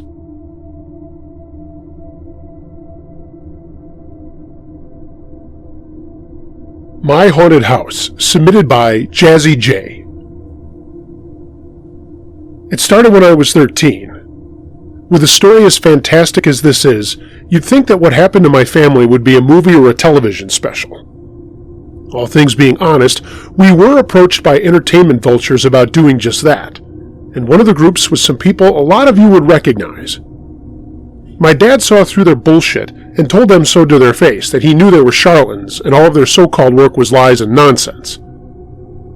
They didn't take that too lightly and threatened to sue us, but my dad and uncle basically laughed in their faces and said, "Sue us for what?" But I'm getting way ahead of myself. Let me back up. Thanks for sharing this story. I haven't told anyone else about this in years. It was 1986, just after my 13th birthday in October, when things began to happen in my house. At first, it was little stuff that just seemed like normal house noises, and my parents chalked it up to the place settling. The house was about 60 years old, built in the 1920s and in addition to an older neighborhood in the village of our town. Basically, the main street of the neighborhood was there, but in the 20s, a farmer sold a bunch of his land and a U-shaped street was put in. Houses went in, and my parents bought the place from the original owner in the late 70s. It was a 2-story house with a semi-finished basement and a 3rd-floor attic that was a walk-up but was only used for storage. There were 3 bedrooms and a bathroom on the 2nd floor. All of the rooms were at the end of a hallway, with the 2 rooms in the front of the house and my room in the back. I hope this makes sense as far as layout goes. Keep it in mind as I explain what happened over the years I lived there. I grew up with an older sister who graduated high school when I was 12. I teased my parents that I was a whoops baby, but that wasn't true at all. I was planned. So, a lot of what I went through will sound like I was an only child, but that's not the case. My sister, I'll call her Jen, was away at college most of the time. When I was in 6th grade, I started writing and keeping a journal off and on, as well as a tape-recorded journal. I still have some of those cassettes, and not all of them have to do with the paranormal stuff that happened, but some do. The paper journals did, but they have long since disappeared. But I had them into my early 30s, and some of the entries I had memorized. And as I was saying, it was just after my birthday. I was sitting in my room listening to my new Duran Duran tape, Notorious, and I was waiting for my friend Jason to come over. It was a Saturday, and he was going to stay overnight as his parents were going out of town, and we had plotted to sneak over to this girl's house that I liked, and her friend was staying overnight there too. Jason finally got there, and we went up to my attic to smoke a cigarette and talk about our plans. We often snuck up there as the staircase went up there from my bedroom, and other than storage, no one ever went up. I had a kind of a fort up there with an old TV and my Atari.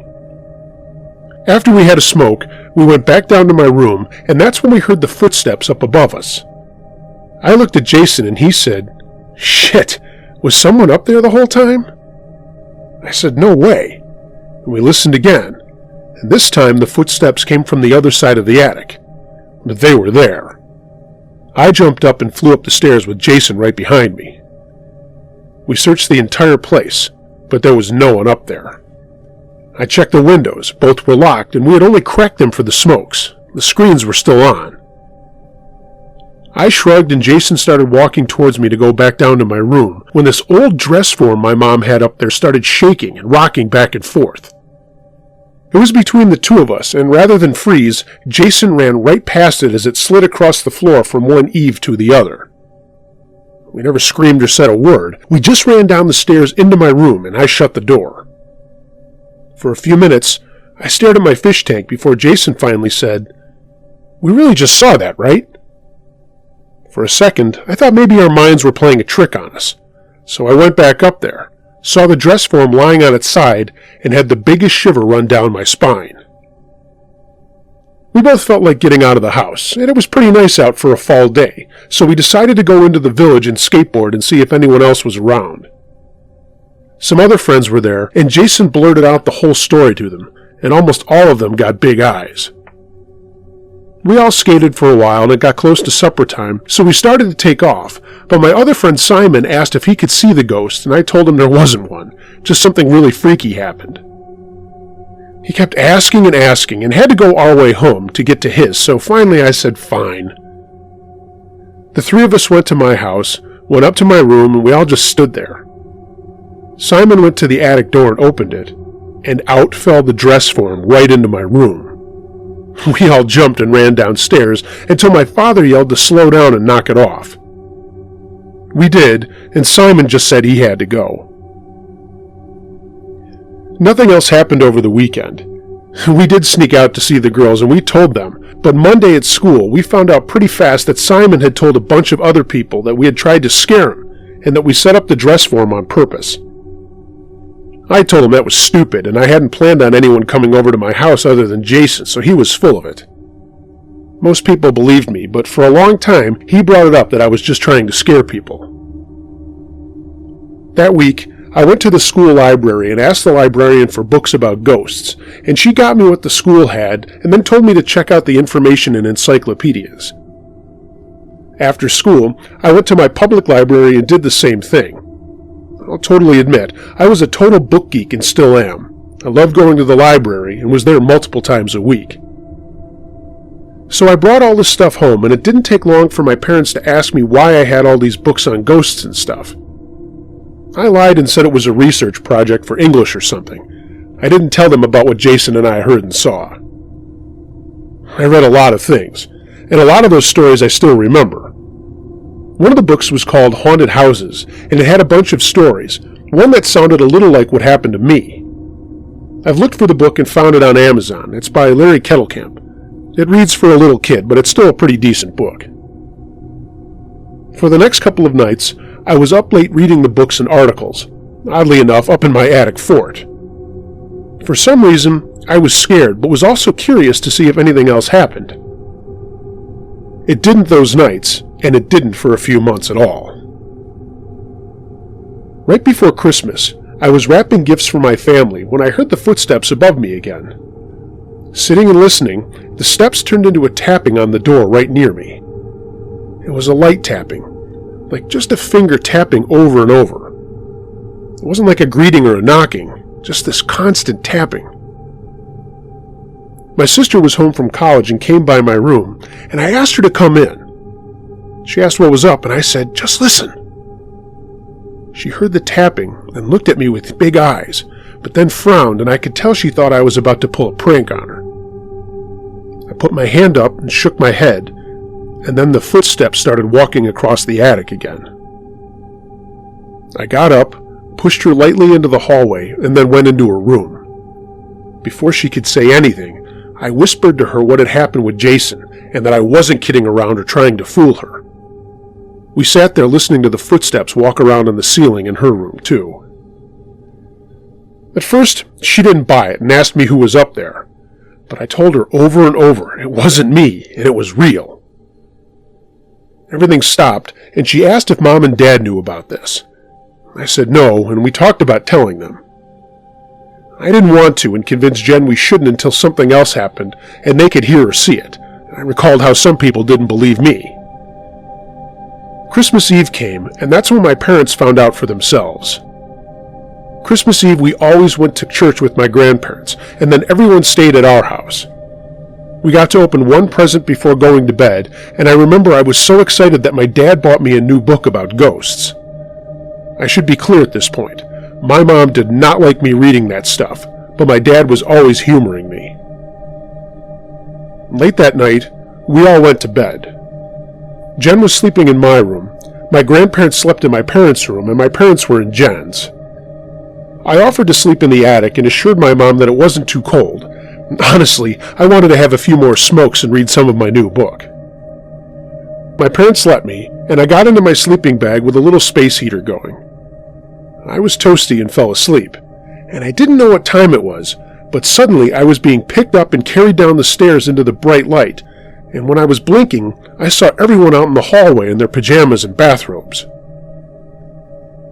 I looked up at my dad, and his eyes were big, and he just asked if I was okay. I said, "Yeah, why?" And he just took me into Jen's room, laid me down on the floor, and said to go back to sleep. I did, and the next thing I knew, it was Christmas morning. Everyone was gathered downstairs for presents and breakfast before all the other relatives were coming over. Everyone was smiling and laughing and wishing everyone Merry Christmas, but I got the feeling something was wrong as everyone kept asking if I was okay, and I could feel everyone looking at me. Mom let me have eggnog that early in the morning, and I had fun giving and receiving presents. One that I got was a new boombox that had the double cassette players and a microphone and a bunch of blank tapes. I don't think I need to tell any 70s or Gen Xers listening to this how mind-blowing that was back then. I mean, mixtapes and copying tapes was the best way to get music back then. So, anyway, whatever had happened the night before I wasn't concerned with, and it was a cool morning. Dad pulled me aside later and asked me to help him with something in his wood shop in the basement. I went down there with him and he closed the door and said, "Can you tell me what happened last night?" I just looked at him and I remember being really scared that my parents had found my cigarettes and I was going to be in deep shit. When I said, "I don't know what you mean, did I do something wrong? I thought I turned the TV and Atari off." He just looked at me and said, "No, son. Did you hear or see anything last night while you were up in the attic?" I was relieved my smokes were safely stashed in my ball card box. I said I didn't notice anything except him carrying me downstairs. There was a knock on the door and in came my mom. She looked at my dad with a worried expression and he shook his head. I finally said, "Is this about what Jason and Jen and I know?" They both looked at me and I spilled everything that had happened. I explained about the books and what happened with Jen, too. They just stood there looking at me, and then got up and gave me a hug and told me there was nothing to be frightened about, and I wasn't in trouble. Jen told me later that day that during the night, there had been massive thumps on the floor coming from the attic, and the sound of something clomping on the attic floor really fast back and forth. It woke everyone up, it was so loud, but I never heard a thing. They all thought it was me running around as a joke or something, but when my dad came upstairs, everything stopped, and there I was, completely asleep, snug in my sleeping bag. My dad told me to stay out of the attic for a little while, but when Mom was getting ready in the bathroom and Dad was in the shower, I ran up to get my stash of smokes and had one more in the window. By the way, if anyone is thinking about it, my mom and grandparents all smoked, so the smell was pretty much around all the time. They never noticed I was smoking. Things were fine for a long time and nothing happened. But right around Memorial Day, things started up again. I played drums in the marching band, and we had a parade that weekend. On the Friday before, we had off from school, and I was home alone doing some rudiments on my practice pad in the basement. I thought I heard my dad upstairs yelling out, so I stopped and went up to the steps and said, "Hey, Dad, I'm down here." There was nothing. I looked outside, and my parents' cars weren't in the driveway, but I checked the house anyway. When I got to the second floor, I heard a deep whooshing sound coming from my parents' bedroom, like a car going by you in the rain. You know that sound? Then I heard it, my name being whispered. "Patrick." I said, "Dad?" And I slowly walked to the room. Everything was quiet. Then I heard a deep voice say, "You." I ran into my room and slammed the door shut. I was very scared and didn't know what to do. It was one thing to hear footsteps, but the voice scared the crap out of me. There was some booming noises coming from the attic, like books being dropped on the floor, and I made a break for it out of my room. I wanted to get downstairs and call my friend Jeff, who lived right up the street. He came over and I told him what was going on. He knew about the other stuff and wouldn't come inside and said we should just shoot hoops in the driveway for a while. We did, and it made me feel better. When my mom got home from work, I started to tell her about what had happened, and she told me to stop talking nonsense, and it was coming from all those books I was reading, and it was making me make things up. I told her the books were not making me make things up, and then I said, "What happened to Christmas?" She got mad and said to stop it, and then told me to go to my room. I was 13, but I still listened to my mom. I'm sure there was plenty more backtalk and me being pissed off at her. But I remember going up there and starting my recording on my boombox about how mad I was and how it was bullshit that she was blowing all of this stuff off. That's one of the tapes I still have. It's actually pretty funny to hear it now. My dad got home and I could hear them talking, and my mom's voice rising every once in a while. One thing that stuck with me for a while was her saying, "That's not the household I want here." She sounded really mad. Things got quiet, and I heard my dad coming upstairs. I knew he wanted to talk to me. He was really cool about things, and just told me to come to him if something weird was happening, and that Mom was under a lot of stress right now with work. She was still upset my sister was going to college or something like that. I knew my dad was taking everything I had said more seriously, so I agreed with him. That's when shit really started going off the rails. Our TV that had been working fine started turning itself on and off at all hours, and after looking at it himself and taking it to a repair place, we found there was nothing wrong with it. We had just gotten cable, and the main dial had to be on 3 for the TV to work, but one evening the dial itself started spinning on its own, and my mom just got up and went into the kitchen. The back door started opening by itself in the middle of the night, and we could all hear footsteps going through the house, upstairs and down, and then out through the front door, which slammed each time. Each time, my dad would run down there with his .45, but there was never anyone there. He did call the cops one time, but they found nothing and told us to just change our locks. We did, but it still happened. I talked about this on my tapes and in my journal. One weekend in the summer, we went to Jeff's parents' place at a lake for some boating and fishing, and it was awesome. When we got home, our neighbors seemed surprised to see us, especially me. They thought I was home because the last 2 nights they said there were crazy lights and screams in our house, and they thought I was watching scary movies while my parents were away. My parents looked at each other, and they just said that they would look into it. That never happened when we were home. Then, one night not much later, I woke up in the night to loud banging and my mother screaming. My dad started yelling and then trying to get my mom to calm down through the banging, and I ran into the hallway to see the foot of their bed being lifted and then dropped. As soon as I came into the room, it stopped, and that voice again came and said, "You." My mom started crying, and Dad said we should all go downstairs. Jen slept through the whole thing. The next morning, my mom went somewhere early. It was a Saturday because she didn't go to work, and my dad said we needed to clean the house and go grocery shopping. I asked about Mom, and he said she was seeing some friends. Mom didn't come back that day, and I had Jeff and Jason come over to watch some movies, just trying to have a life. I asked if they could stay over, and my dad said fine, and we planned to stay up in the attic and see if we could record any of the weird stuff happening. Again, funny how one minute I could be so scared, and the next so curious and brave. So, we were all up there late that night. It was right before school was starting again, so it was pretty warm up there, and I had a couple of fans going to cool things down. We were trying to get Saturday Night Live on my little TV when Jeff said he thought he heard something. I turned the TV off, and Jason turned on the boombox. At first it sounded like papers rustling in the corner behind some boxes. Then we heard the tapping and what sounded like something being stuck in one of the fans. We all looked at each other with wide eyes, and Jason said, "Who is that?" Suddenly, the door from my room ripped open and loud footsteps came racing up the stairs. It was my dad. "What the hell's going on up here? You guys okay?" He was frantic. We all nodded, and he said to come with him. We did, and he led us outside onto the patio to wait for him. The police came a few minutes later, and my dad went inside with them, and they were in there for a long time. The three of us just sat out there wondering what the hell was going on.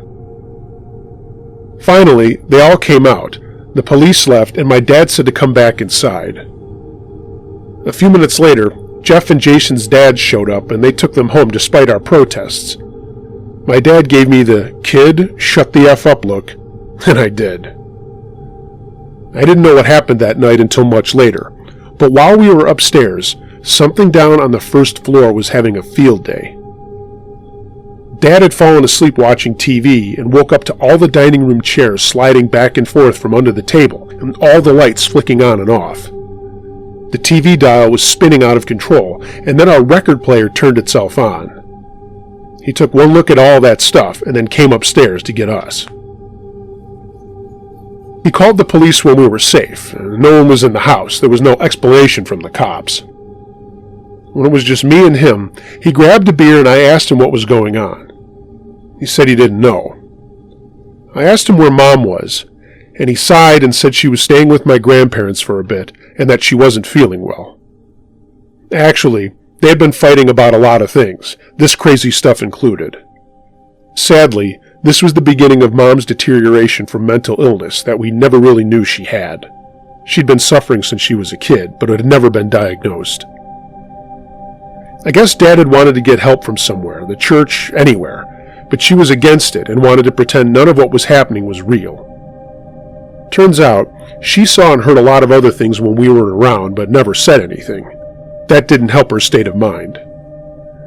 So, finally, my dad began to look for help. My uncle came to stay with us. He was a bachelor and had just gotten out of the service, and Dad invited him to live with us for a bit. I was happy. Uncle Tom was awesome. Our pastor came out and talked to Dad and I and said prayers in the house, but seemed more intent on talking about my mom, and Dad and I would wander from those talks. Uncle Tom wanted to know what I thought about all this spook business, as he called it. I could tell at the beginning he wasn't buying any of the weird stuff. That changed pretty fast. On the second night he was with us, he was staying in Jen's room. She had gone back to college happy in a way to get away from this and the issues with my mom. Their relationship went from best friends to cats and dogs real fast. Uncle Tom woke up in the middle of the night to my sister's closet door opening and closing on its own. He said he just stared at it for a minute before it slammed open all the way, and a dark shape filled the frame. He said he got up and ran at the thing, but the door closed, and when he threw it back open, thinking it was me or my dad messing with him, he found there was nothing in the closet. But he said he did hear a whispering, and that was when he realized we were not making it up, and that something was wrong. More stuff happened, like noises and doors opening and lights going on and off, and the neighbors started noticing things too. Jeff and Jason's parents were informed of what was up too, as my friends were over all the time, and they told them of the strange happenings. When we were at home, our neighbors would watch the house light up at night and hear screaming and loud voices coming from inside. Somehow, it got to the local newspaper, and my dad said he would be willing to tell the story about the house if my neighbors would weigh in so he didn't look crazy. A photographer even took a photo of the house at night, and you could see some lights on, but we weren't home that night. A lot of people said it was a hoax, but no one ever gave us a hard time about what we said had happened there. Our neighbors were awesome as well. By this time, my mom was in a special hospital for treatment, and she didn't play a role in much else after that. It was very hard for all of us to not have her around, and it made me grow up fast in a lot of ways. For one thing, despite my football and classes, I was now taking care of the house while Dad worked. I made dinner and lunches and got stuff done around the house like the laundry and cleaning. One day after practice, I was home making dinner and having a cigarette, and Dad walked in. He never even asked why I was smoking. He just said, "Those'll kill you, kid." I was 14 going on 20. So you can tell things were a little different in our household. The objects moving around, the chairs sliding back and forth, the strange voices, all of it kept going, and we almost became used to it.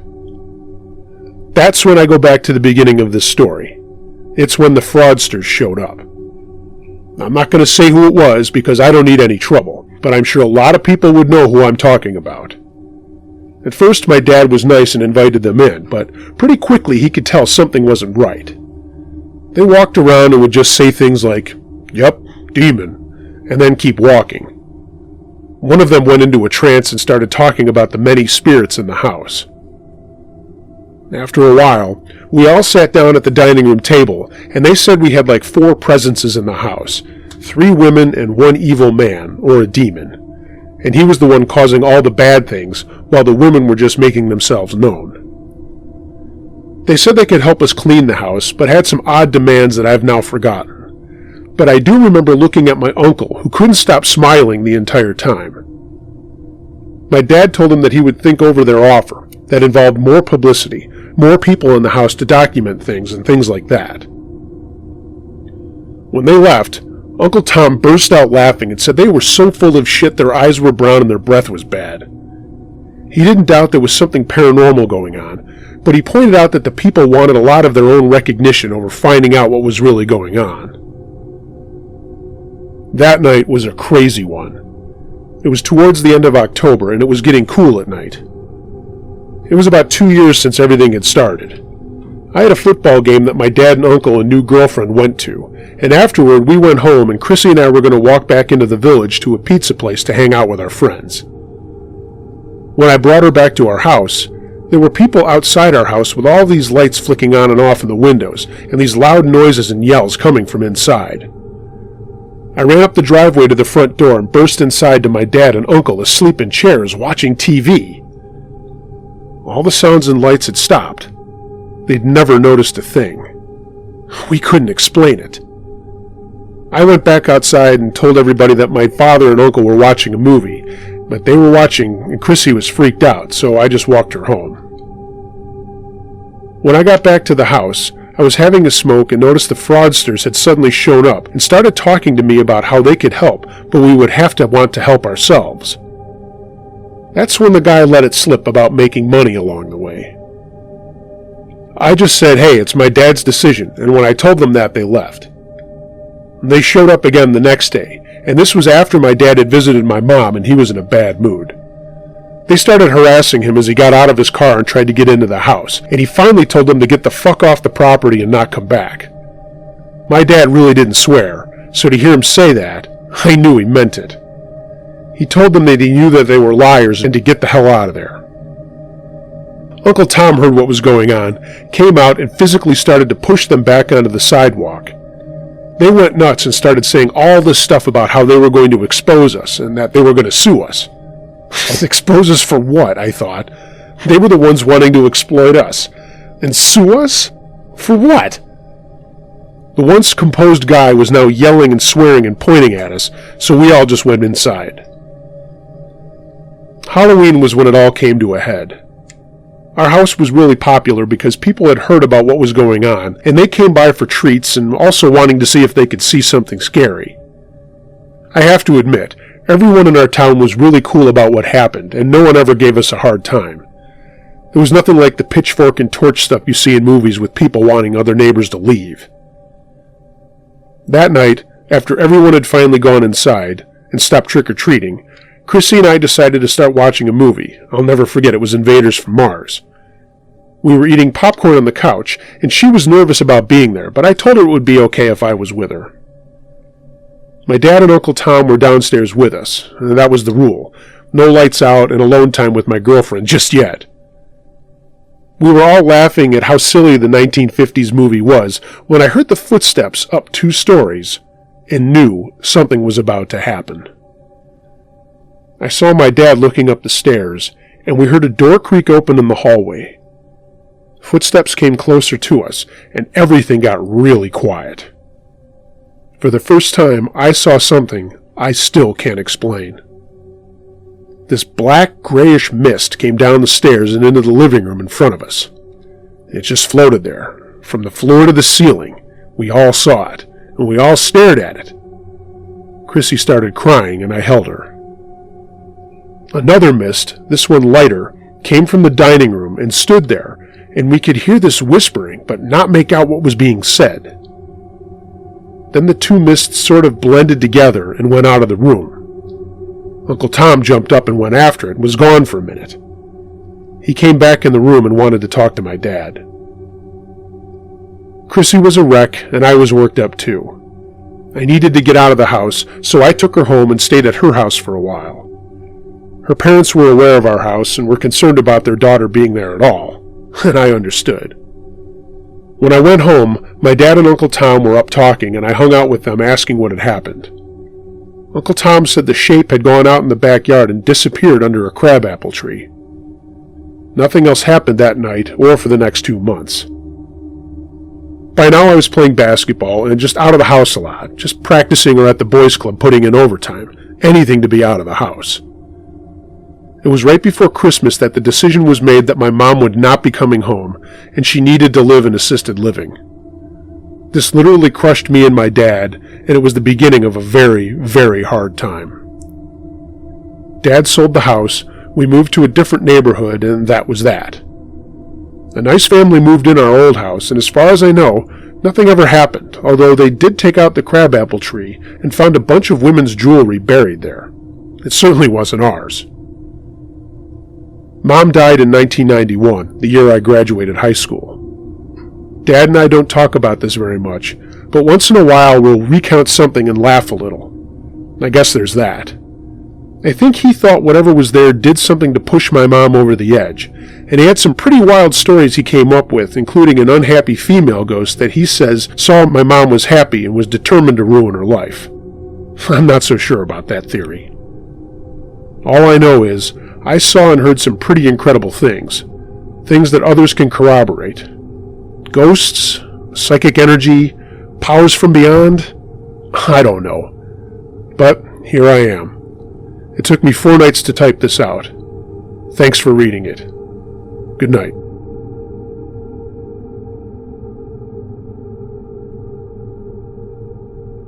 The following stories are from staffers of the Evansville Courier and Press newspaper, located in Evansville, Indiana.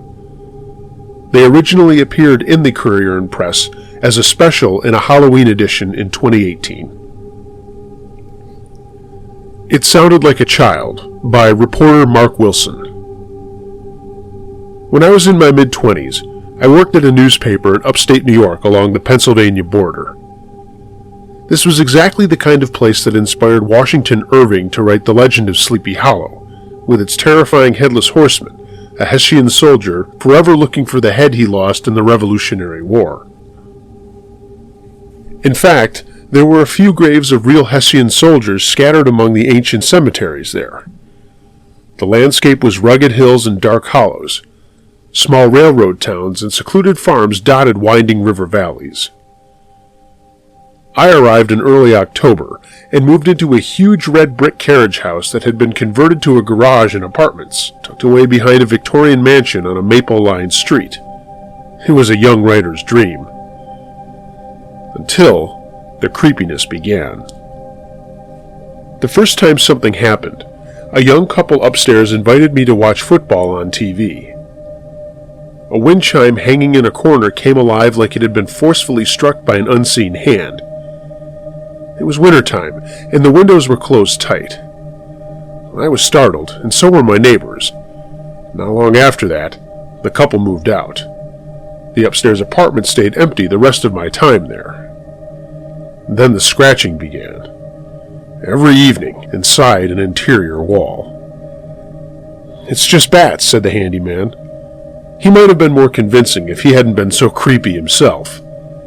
He had a strange habit of showing up unannounced at random times, and without tools.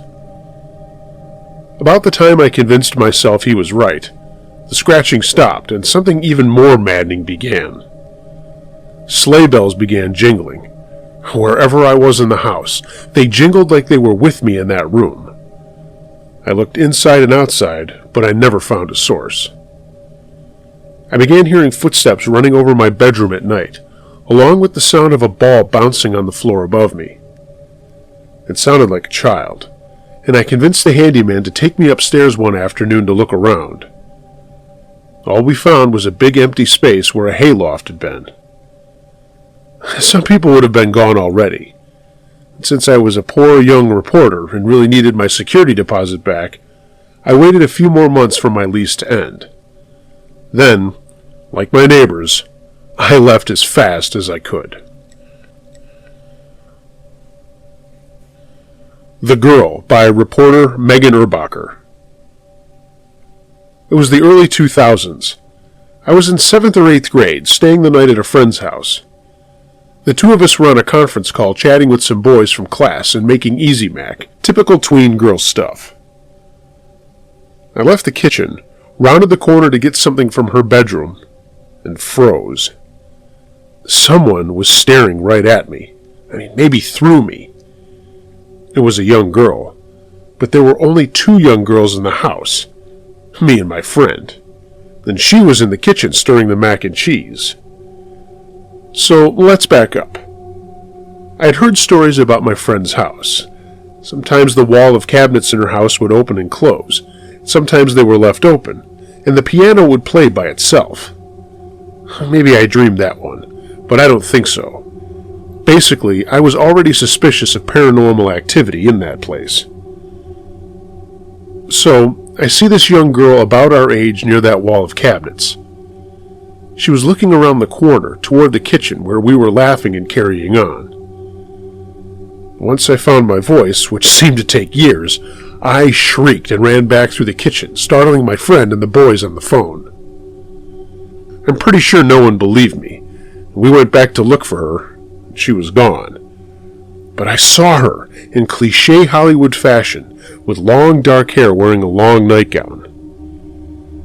Now, before you go pointing fingers at me, no, it's not the girl from The Ring. This happened before that movie was released. Plus, it's been well over 7 days, and I'm still kicking. Maybe I made it up all in my head. But that's my story, and I'm sticking to it. The Slave House by photographer Mike Lawrence. Years ago, I was doing a story with the legendary Gleaner writer Judy Jenkins at the old slave house in southern Illinois.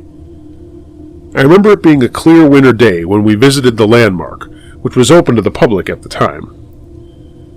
The owner gave us the obligatory tour of the house. The tour ended on the 3rd floor, where the cell the slaves were kept in are. Believe me, if any place could be haunted, it's that place. As the tour ended, Judy and the proprietor, who told us we were the only other people in the house, returned to the 1st floor to do the interview. I told our guide I would stay a while on the 3rd floor to take some photos. I was taking some detailed pictures of a pretty spooky-looking ball and chain, about 4 feet from the stairs leading down. With my back to the stairs, I distinctly heard the sound of a child's wooden ball rolling down the steps. Within a second or two, I turned around and took a step toward the stairs and looked down. Nothing. No ball or anything. I walked down the steps to the bottom, and still no ball. But I know what I heard. The whole thing sent a chill up my spine, knowing that children were probably kept in some of those cells. Florence the Pyromaniac by columnist John Webb. I've heard fists pounding on my bedroom door, only to open up and find no one there. When I was crashing on my dad's couch one summer, he woke up in the middle of the night and saw a translucent woman hovering above my sleeping body. Then there was that weird entity in my college apartment that took milk jugs out of the trash can and tossed them around the room. But for some reason, I still didn't believe in ghosts. Until I met Florence. That's what my future wife and her sister called the thing that lived with them on the west side. It would flush the toilet at random times, send alarm clocks blaring at 3 a.m., and stomp around the bedrooms of their townhouse apartment when no one else was upstairs. I never witnessed any of that, though. So, being a fun-hating dipwad, I teased them for being paranoid. Then the fire happened. We were loading in an obscene haul from Sam's Club one day. We bought a package of toothbrushes and set them atop the gas stove. Now, in order for this story to land its punch, you have to know a thing or two about the stove. It was old, and you really had to push on the stove knobs to ignite the gas. It was like opening a child-proof pill bottle. They weren't something you could just bump and engage. We were stacking the last of groceries into the refrigerator on the other side of the kitchen when we smelled something strange, burning plastic. We turned and saw a fire blooming around one of the burners. The poor toothbrushes were engulfed. Panicked, we extinguished the blaze, and my wife looked around the kitchen wide-eyed.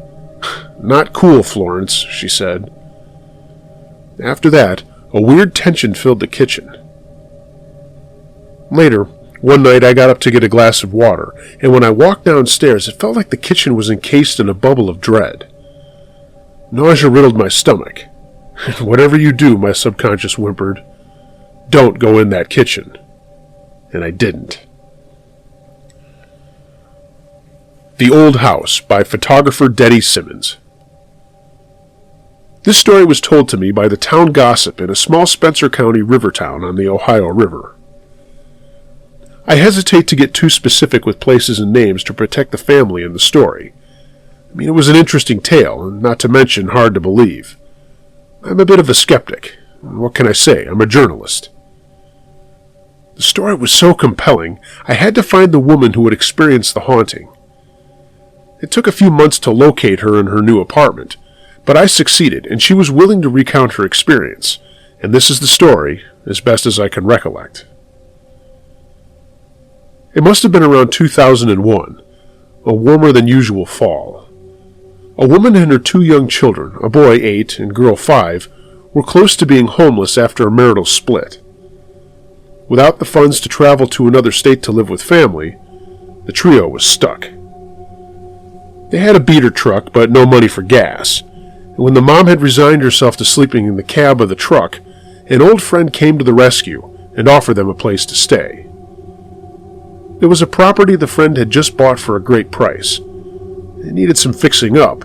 If the mom was willing to do the work, they would let the family stay there for free. That very same day, they pulled into the driveway of the home. It looked like it must have been built in the 1850s or before that. A wrought iron fence surrounded the home that stood on a corner of the town's main street.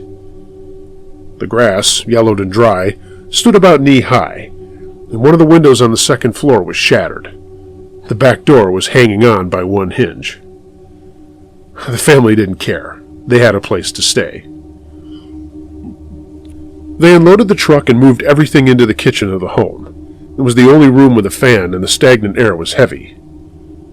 Mac and cheese was prepared on the gas stove while the kids colored in their coloring books.